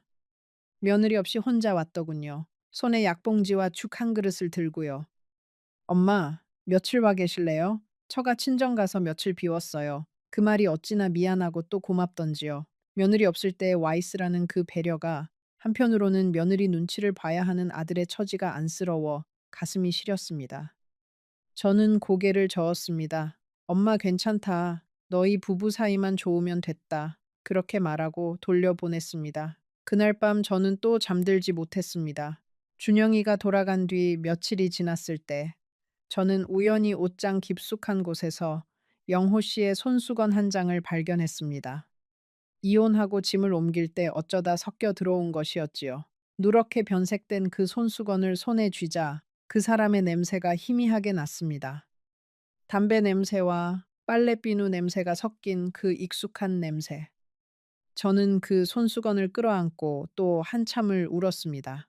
사람이 얼마나 외로워지면 미워하던 사람의 손수건 한 장으로 위로를 받으려 들겠습니까? 이상한 일이었습니다. 그렇게 외로워질수록 자꾸만 영호 씨가 떠올랐습니다. 미운 기억이 아니라 사소한 것들이요. 제가 김치를 담그면 가장 먼저 손가락으로 집어 먹어보던 모습, 비 오는 날 우산도 없이 나간 저를 정류장까지 마중 나와 말없이 우산만 내밀던 모습, 제가 아끼던 화분이 시들면 슬그머니 물을 주던 그 무뚝뚝한 손길, 그런 것들이 하나둘 떠오르기 시작했습니다. 내가 그 사람을 정말 미워하기만 했던가? 아니면 미움이라는 이름으로 사실은 그저 기대고 싶었던 마음을 가려둔 것은 아니었을까? 그런 생각이 들 때마다 저는 고개를 세차게 저었습니다. 아니야, 그 사람은 나를 사람 취급도 안 했어. 잘 헤어진 거야. 그렇게 스스로를 다독였지요. 그런데 마음이라는 게 참 우습습니다. 머리로 아무리 아니라고 해도 몸이 자꾸 그쪽으로 기울었습니다. 길을 가다 그 사람과 비슷한 뒷모습만 봐도 가슴이 철렁했고, 그이가 좋아하던 청국장 냄새만 맡아도 코끝이 시큰했습니다. 저는 제가 무너지고 있다는 걸 인정하고 싶지 않았습니다. 밤마다 옛날 살림집의 풍경이 자꾸 떠올랐습니다. 그 사람이 신문을 보던 자리, 제가 빨래를 개던 마루, 명절이면 아이들이 뛰어다니던 마당. 그 풍경 속에는 늘 그 사람의 그 등 돌린 모습이 있었습니다. 미울 땐 그 등이 그렇게 야속했는데 외로워지고 보니 그 등마저도 그리워졌습니다. 그 등이 있었기에 우리 집이 집답게 보였다는 사실을 그 등이 사라지고 나서야 비로소 깨달았지요. 옛 사진첩을 한번 꺼내본 일이 있었습니다. 사진 한 장 한 장을 넘기면서 저는 한 가지 사실을 발견하고 말았지요. 사진 속의 그 사람은 늘 저를 보고 있었습니다. 가족이 함께 찍은 사진에서도 그 사람은 카메라가 아니라 제 쪽을 보고 있었습니다. 평생 무뚝뚝하다고만 생각했던 그 얼굴이 사진 속에서는 늘 저를 향해 있었던 겁니다. 그것도 사진을 찍는 그 짧은 순간만큼은 카메라보다 저를 먼저 본 사람이었지요. 저는 그날 그 사진첩을 무릎 위에 올려놓고 한참을 멍하니 앉아 있었습니다. 가을이 깊어가던 어느 날 동네 노인정에서 단풍 구경을 간 적이 있었습니다. 다들 배우자와 함께 짝지어 가시는 분들이 많았는데 저만 혼자 버스 끝자리에 앉아 있었습니다. 옆자리의 빈자리가 그날따라 어찌나 크게 느껴지던지요. 단풍이 아무리 곱고 햇살이 아무리 따뜻해도 옆에 함께 보아줄 사람이 없으니 그 풍경이 다 색을 잃은 것 같았습니다. 그날 저는 단풍을 보지 않고 사람들 사이에 빈 의자만 자꾸 바라보고 왔습니다. 집에 돌아온 그 밤, 저는 잠을 자다 식은땀에 흠뻑 젖어 깨어났습니다. 꿈에 그 사람이 나왔습니다. 평소처럼 마루에 앉아 신문을 보고 있는데 제가 다가가서 무어라 말을 걸어도 그 사람이 고개를 들지 않더군요. 제가 자꾸자꾸 부르는데 그 사람은 점점 멀어져 갔습니다. 손을 뻗어도 닿지 않았어요. 그 꿈에서 깨어났을 때 저는 직감했습니다. 더 늦기 전에 가야 한다. 한 번이라도 마주 앉아 이야기해야 한다. 무슨 말을 해야 할지 몰라도 그저 그 얼굴이라도 한 번 봐야 한다. 10달째 되던 어느 날이었습니다. 그날따라 몸살이 심하게 와서 꼼짝없이 누워 있었습니다. 물 한 모금 떠다 줄 사람이 없어 목이 타들어가는데도 일어날 힘이 없었습니다. 천장을 보고 누워 있는데 40년 전 그 사람이 천장을 바라보던 모습이, 그리고 둘째를 잃고 제가 누워 있던 그 방의 천장이 겹쳐 떠올랐습니다. 그 순간 저는 알아버렸습니다. 아, 나는 그 사람이 보고 싶구나. 미워서가 아니라 외로워서. 평생 옆에 있던 사람의 빈자리가 이렇게 클 줄 몰랐구나. 저는 그 길로 자리를 털고 일어났습니다. 떨리는 손으로 머리를 빗고 제일 깨끗한 옷을 꺼내 입었습니다. 무슨 말을 할지도 정하지 못한 채 저는 그 사람을 찾아 길을 나섰습니다. 여기서 잠깐 한 가지만 말씀드리고 싶습니다. 지금 이 이야기를 들으시면서 누군가 한 사람쯤 떠오르신 분이 분명 계실 겁니다. 미워했지만 사실은 그립던 사람, 자존심 때문에 차마 먼저 손 내밀지 못한 사람 말입니다. 조금만 더 들어보세요. 제가 그 집 대문을 열고 무엇을 보았는지 이제 곧 말씀드리겠습니다. 옛집으로 향하는 버스 안에서 저는 손에 든 작은 보따리를 계속 만지작거렸습니다. 보따리 안에는 그 사람이 좋아하던 청국장 한 통과 갈치 한 손, 그리고 새 양말 한 켤레가 들어 있었지요. 무얼 가져가야 할지 몰라 한참을 망설이다 평생 그 사람이 제일 좋아하던 것들을 챙겼습니다. 마치 잠깐 친정에 갔다 돌아오는 새댁처럼요. 정말 우스운 일이지요. 40년을 살고 이혼까지 한 마누라가 친정 다녀온 새댁 흉내를 내고 있었으니까요. 버스 안에는 사람이 많지 않았습니다. 창밖으로 익숙한 거리들이 하나둘 지나갔습니다. 그 사람과 함께 다니던 시장, 우리 아이들이 다니던 학교, 명절이면 함께 갔던 작은 떡집. 그 모든 풍경이 저를 향해 묻고 있는 것 같았습니다. 왜 이제야 오는 거니? 왜 그때는 그렇게 미워했니? 왜 그렇게 멀리 갔다가 이제야 돌아오는 거니? 저는 그 물음들에 답할 자신이 없었습니다. 버스에서 내려 골목 입구에 섰을 때 저는 한참을 그 자리에 서 있었습니다. 다리가 떨어지지 않더군요. 한 발만 내디디면 그 사람을 만날 수 있는데 그 한 발이 어찌나 무겁던지요. 무어라 첫인사를 건넬지, 그 사람이 어떤 표정으로 저를 맞을지, 혹시 문을 안 열어주면 어떻게 할지 별별 생각이 다 들었습니다. 그래도 발길을 돌릴 수는 없었습니다. 여기까지 와서 그냥 돌아간다면 평생 후회할 것 같았으니까요. 골목으로 들어서면서 보니 동네는 그새 많이 변해 있었습니다. 낯익은 집들 사이로 새 건물이 들어섰고 우리 옆집이던 영자네 집은 헐리고 다세대 주택이 올라가 있었습니다. 그래도 우리 집은 그대로였습니다. 낡은 대문도, 빛바랜 우편함도, 마당 한쪽에 서 있던 감나무도 그 자리에 그대로 있더군요. 다만 그 모든 것이 40년 전보다 훨씬 늙어 있었습니다. 마치 저처럼요. 옛집은 그대로였습니다. 40년을 산 그 집, 제가 시집와 처음 발을 들였던 그 마당. 대문 앞에 서니 다리가 후들거렸습니다. 무슨 낯으로 그 사람을 보나, 이제 와서 무슨 말을 하나, 외로워서 돌아왔다고 하면 그 사람이 또 그 무뚝뚝한 얼굴로 쓸데없는 소리 할 텐데. 그래도 저는 용기를 냈습니다. 떨리는 손으로 대문을 밀었습니다. 그런데 대문이 스르르 열렸습니다. 잠겨 있지 않았어요. 마당에 들어서는데 무언가 이상했습니다. 늘 정갈하던 마당에 낙엽이 수북이 쌓여 있었고 제가 가꾸던 화단은 잡초로 뒤덮여 있었습니다. 마루에는 먼지가 하얗게 앉아 있었고 집안에서는 아무 기척도 들리지 않았습니다. 영호 씨, 제 목소리가 빈 마당에 메아리처럼 울렸습니다. 대답이 없었습니다. 가슴이 쿵 내려앉았습니다. 방문을 열어보니 그 사람의 물건은 그대로인데 사람만 없었습니다. 그때 옆집 살던 김씨 아주머니가 담 너머로 저를 보더니 깜짝 놀란 얼굴로 달려 나왔습니다. 아이고, 준영 엄마, 이제 오면 어떡해. 그 한마디에 저는 모든 것을 직감했습니다. 다리에 힘이 풀려 그 자리에 주저앉을 뻔했지요.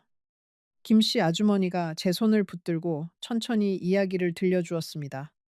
그 사람은 제가 떠나고 얼마 지나지 않아 자리에 눕기 시작했다고 했습니다. 저는 몰랐습니다. 그 사람이 이미 오래전부터 큰 병을 앓고 있었다는 것을요. 이혼하기 한참 전 정년퇴직을 하고 부쩍 무뚝뚝해지고 짜증이 늘었던 그 무렵에 그 사람은 병원에서 좋지 않은 진단을 받았다고 했습니다. 그런데 그걸 누구에게도 저에게조차 말하지 않았던 겁니다. 김씨 아주머니가 떨리는 목소리로 말했습니다. 준영 아버지가 그러시더라고. 마누라 평생 고생만 시켰는데 이제 병든 늙은이 수발까지 들게 하면 그건 사람이 할 짓이 아니라고. 그래서 이혼해 주는 거라고. 자네 자유롭게 살라고 일부러 그렇게 매정하게 굴었다고. 저는 그 자리에 무너지듯 주저앉았습니다. 그 사람이 천장을 바라보며 침묵하던 그 긴 시간이 내 뜻대로 해라 하던 그 한마디가 그제야 다른 의미로 들려왔습니다. 그것은 무관심이 아니었습니다. 평생 사랑한다는 말 한마디, 할 줄 모르던 사람이 택한 가장 그 사람다운 방식의 마지막 배려였던 겁니다. 저는 그 사람이 누워있던 방으로 들어갔습니다. 머리맡 작은 상자 하나가 눈에 들어왔습니다. 떨리는 손으로 그 상자를 열었습니다. 그 안에는 제가 꿈에도 몰랐던 것들이 들어 있었습니다. 낡은 통장이 하나 있었습니다. 제 이름으로 된 통장이었어요. 그 사람이 퇴직금을 한 푼도 안 쓰고 매달 조금씩 제 이름으로 차곡차곡 모아둔 돈이었습니다. 통장 맨 앞장에는 그 사람의 삐뚤빼뚤한 글씨로 이렇게 적혀 있었습니다. 순자, 이거라도 받아라.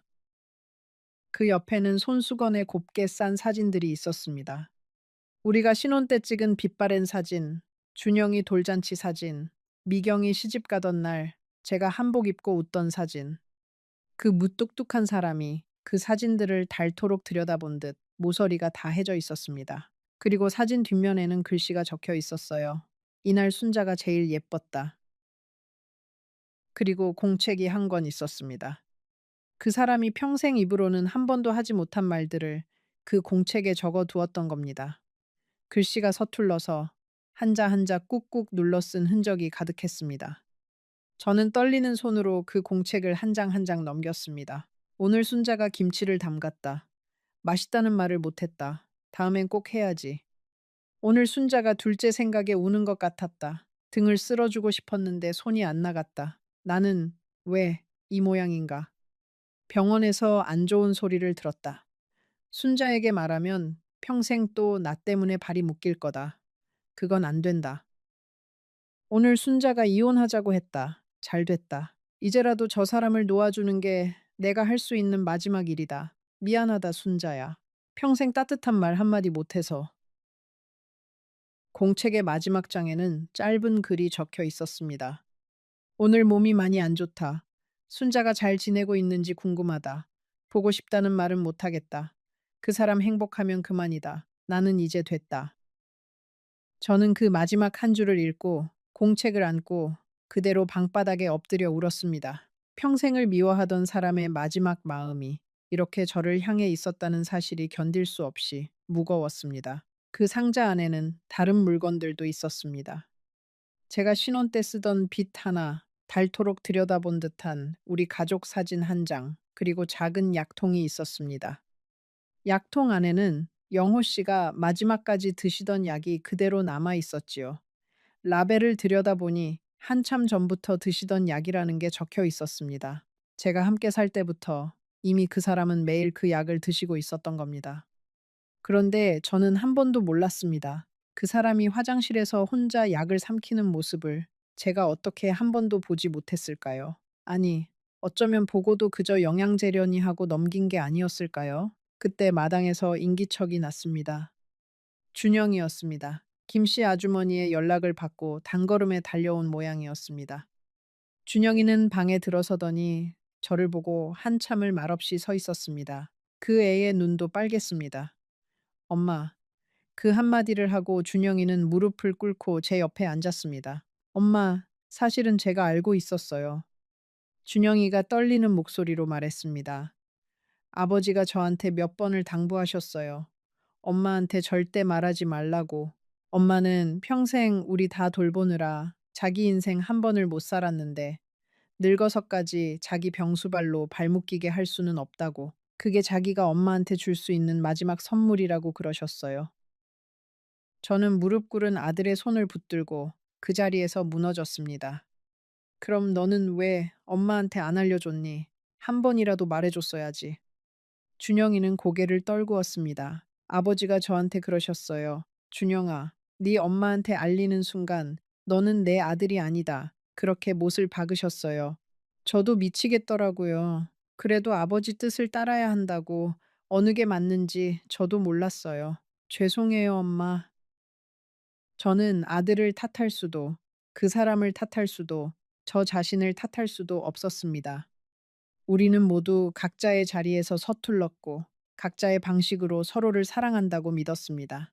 그런데 그 서투른 사랑들이 한자리에 모이지 못하고 각자 다른 방향으로 흘러가 버린 겁니다. 그 결과 가장 사랑했을지도 모를 사람을 가장 외롭게 보내드린 셈이 되었지요. 준영이가 그러더군요. 아버지는 마지막에 엄마 자랑을 많이 하셨어요. 평생 순자 손에 부족함 없이 살았다고.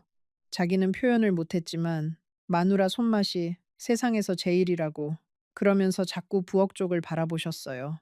그 자리에 엄마가 서 있는 것처럼요. 저는 그 말을 들으며 평생 한 번도 그 사람 입에서 듣지 못했던 그 칭찬들을 뒤늦게 아들의 입을 통해 듣고 있었습니다. 너무 늦은 칭찬이었습니다. 준영이가 그 사람의 옷장을 열어 보였습니다. 거기에는 제가 살 때 그대로의 옷들이 정갈하게 걸려 있었습니다. 옷장 한 칸에는 제 옷도 그대로 걸려 있더군요. 제가 두고 간 옷 몇 벌을 그 사람이 한 번도 치우지 않고 그대로 두었던 겁니다. 마치 제가 잠깐 어디 다녀올 사람인 것처럼 말이지요. 그 옷걸이 옆에는 새 옷 한 벌이 비닐도 뜯지 않은 채 걸려 있었습니다. 제 치수의 한복이었습니다. 준영이가 말하길 그 사람이 작년 제 환갑이 가까웠을 때 미리 사다 둔 거라고 했습니다. 혹시 마음이 풀려서 돌아오면 환갑상 차려 드리려고 그러셨대요. 저는 그 한복을 끌어안고 또 무너졌습니다. 차마 입어볼 용기가 나지 않았습니다. 준영이가 옆방에서 작은 상자 하나를 더 가지고 나왔습니다. 엄마, 이것도 한번 보세요. 아버지 책상 서랍 깊숙한 곳에 있었어요. 그 상자 안에는 봉투가 여러 장 들어 있었습니다. 봉투마다 날짜가 적혀 있었고 그 안에는 짧은 편지가 한 장씩 들어 있었습니다. 이혼한 다음 달부터 그 사람은 한 달에 한 통씩 저에게 편지를 쓰고 있었던 겁니다. 붙이지도 못한 편지를요. 첫 번째 편지에는 이렇게 적혀 있었습니다. 순자, 잘 지내는지, 새방은 따뜻한지, 보일러 잘 돌아가는지, 새 동네 사람들은 다정한지, 묻고 싶은 게 너무 많은데 물을 자격이 없다. 그저 잘 지내라. 두 번째 편지에는 오늘 비가 많이 왔다. 너는 우산 잘 챙겨 다니는지, 평소 우산을 잘 잃어버리는데 이제는 챙겨줄 사람이 없으니 어떻게 다니는지. 세 번째 편지에는 오늘이 우리 결혼 기념일이다. 42년이다. 너는 한 번도 기억해주지 않았다고 나를 원망했지. 사실은 내가 매년 마음속으로는 기억했다. 그저 말로 못했을 뿐이다. 저는 그 편지들을 한 장 한 장 넘기면서 40년 동안 알지 못했던 한 사람의 마음을 너무 늦게 만나고 있었습니다. 그 마음들이 봉투 속에 갇혀 끝내 저에게 닿지 못한 채 그 사람의 책상 서랍에 잠들어 있었던 겁니다. 우리는 한 집에 살면서도 서로의 마음에 도착하지 못한 편지처럼 살았던 것 같습니다. 보냈지만 닿지 않은 마음, 받았지만 열어보지 못한 마음, 그렇게 어긋난 두 사람이었지요. 준영이가 마지막으로 한 가지를 더 꺼내 주었습니다. 그것은 작은 녹음 테이프였습니다. 엄마, 이건 듣기 힘드실지도 몰라요. 아버지가 마지막에 직접 녹음하신 거예요. 엄마가 혹시 돌아오시면 들려드리라고 하셨어요. 저는 손이 떨려 한참을 망설였습니다. 그 사람의 목소리를 다시 듣는다는 게 무섭기도 하고 두렵기도 했습니다. 그래도 결국 저는 그 테이프를 받아들었습니다. 집에 돌아와 떨리는 손으로 그 테이프를 작은 카세트에 넣고 재생 버튼을 눌렀을 때 그 사람의 거칠고 쉰 목소리가 흘러나왔습니다. 순자야, 듣고 있느냐? 나는 말이 서툰 사람이다. 평생 너한테 한마디 따뜻하게 못했다. 미안하다. 너랑 살면서 내가 제일 좋아한 건 네가 부엌에서 콩나물 다듬으면서 흥얼흥얼 노래 부르던 그 소리였다. 그 노래 들으려고 일찍 들어왔던 적도 많다. 너는 몰랐겠지. 나도 말 못했으니까. 다음 생이 있다면 그땐 내가 너한테 사랑한다는 말부터 가르쳐 달라고 부탁할란다. 잘 살아라, 순자야. 저는 그 테이프를 듣고 또 들었습니다. 그 사람의 마지막 인사를 마음에 새기고 또 새겼습니다. 40년 만에 처음 듣는 그 사람의 마음이었습니다. 너무 늦게 도착했지만 그래도 도착하기는 했지요. 저는 그 공책을 끌어안고 빈 방에서 목 놓아 울었습니다. 40년을 미워했던 사람이 사실은 40년을 서툴게 사랑하고 있었던 겁니다. 표현할 줄 몰라서, 배운 적이 없어서 그저 마음을 가슴 깊은 곳에 묻어두고 무뚝뚝한 얼굴 뒤에 숨겼던 거지요. 그리고 저는 그 서툰 사랑을 끝내 읽어내지 못한 채 평생 그 사람을 원망만 했던 겁니다. 여기서 저는 한 가지를 분명히 말씀드리고 싶습니다. 그 사람이 좋은 남편이었느냐고 묻는다면 저는 그렇다고 대답하지 못합니다.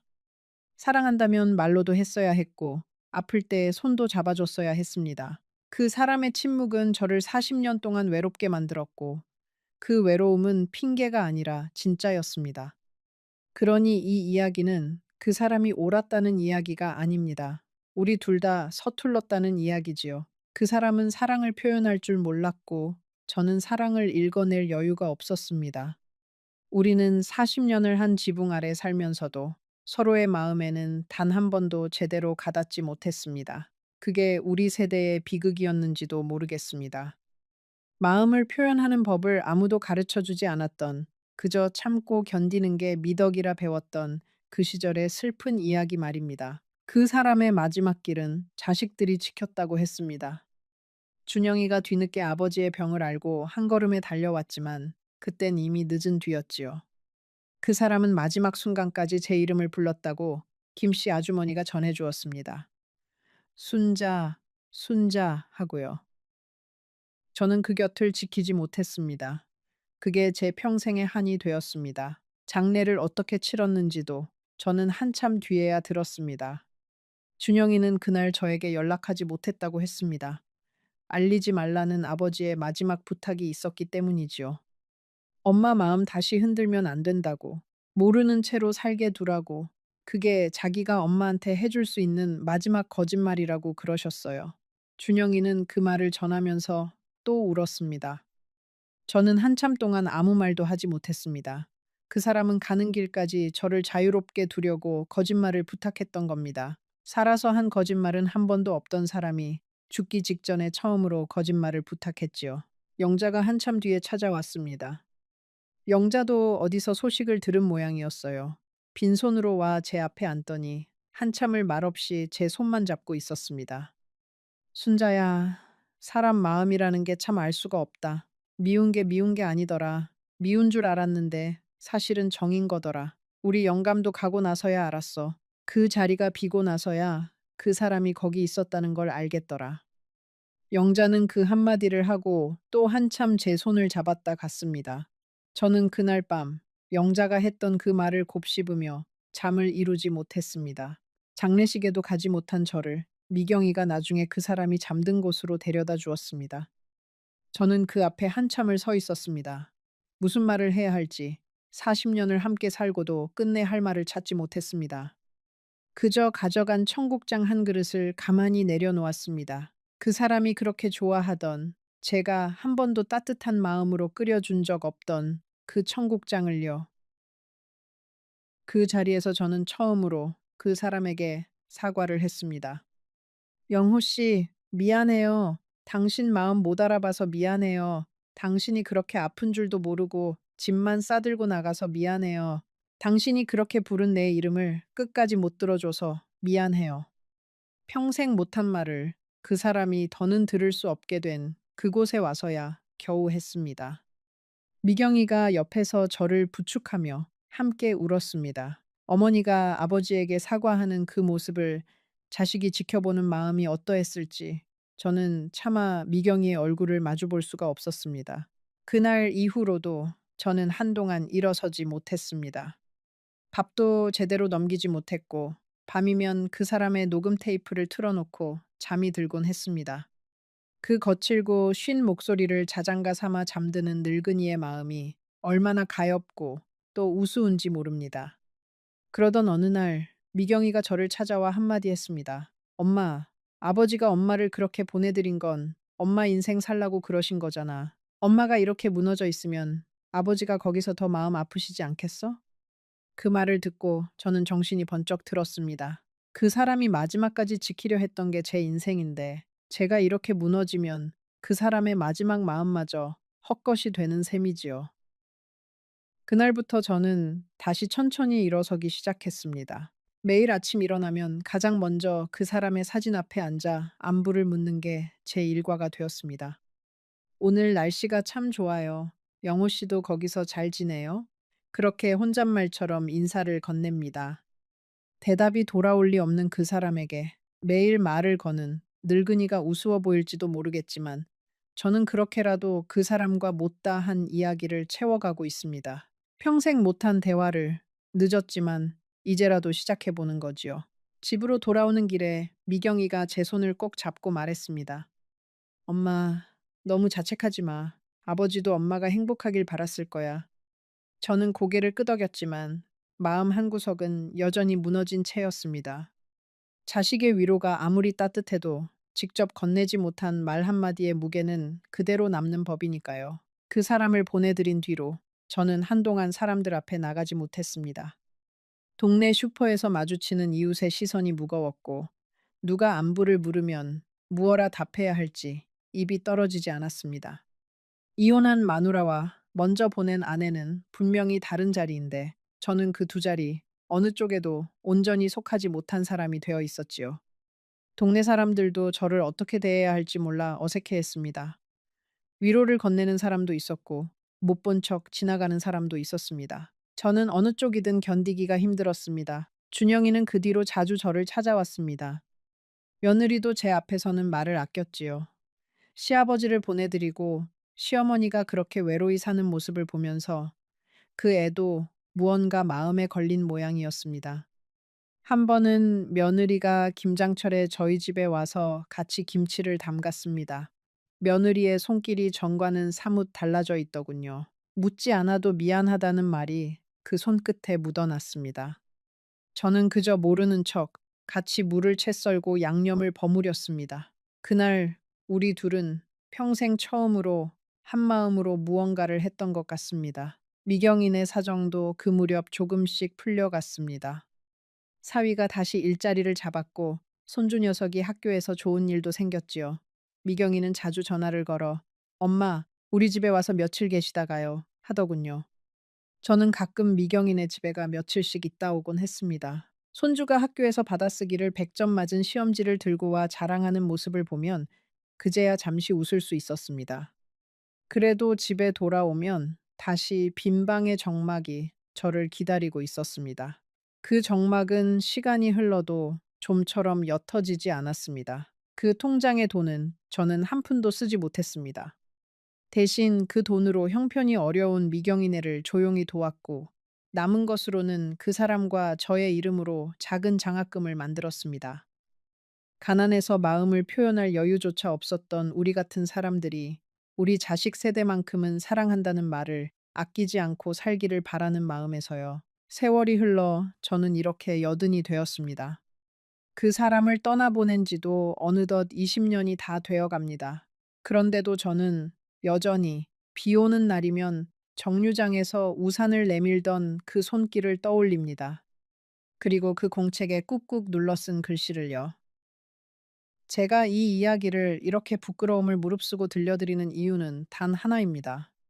부디 여러분은 저처럼 늦지 마시라고요. 지금 곁에 있는 사람이 무뚝뚝하고 답답해도 어쩌면 그 침묵 속에 당신이 미처 읽지 못한 마음이 들어 있을지도 모릅니다. 그리고 당신이 누군가에게 하고 싶은 말이 있다면 미루지 마세요. 사랑한다는 말도, 미안하다는 말도, 고맙다는 말도 오늘 하세요. 그 말을 건넬 수 있는 시간은 우리가 생각하는 것보다 훨씬 짧으니까요. 표현하지 못한 사랑은 사랑이 아니라 후회로 남습니다. 저는 그 후회를 20년째 안고 살고 있습니다. 부디 여러분의 마음에는 후회 대신 따뜻한 말 한마디가 남기를 바랍니다. 오늘 이 이야기가 당신의 마음을 조금이라도 흔들었다면 지금 화면에 보이는 영상을 꼭 이어서 보세요. 그 이야기는 제가 오늘 들려드린 것보다 더 깊고 더 가슴 시린 한 사람의 사연입니다. 끝까지 보고 나면 당신은 분명 오늘 밤 누군가에게 전화를 걸고 싶어질 겁니다. 그러니 그 영상을 지금 바로 만나보세요.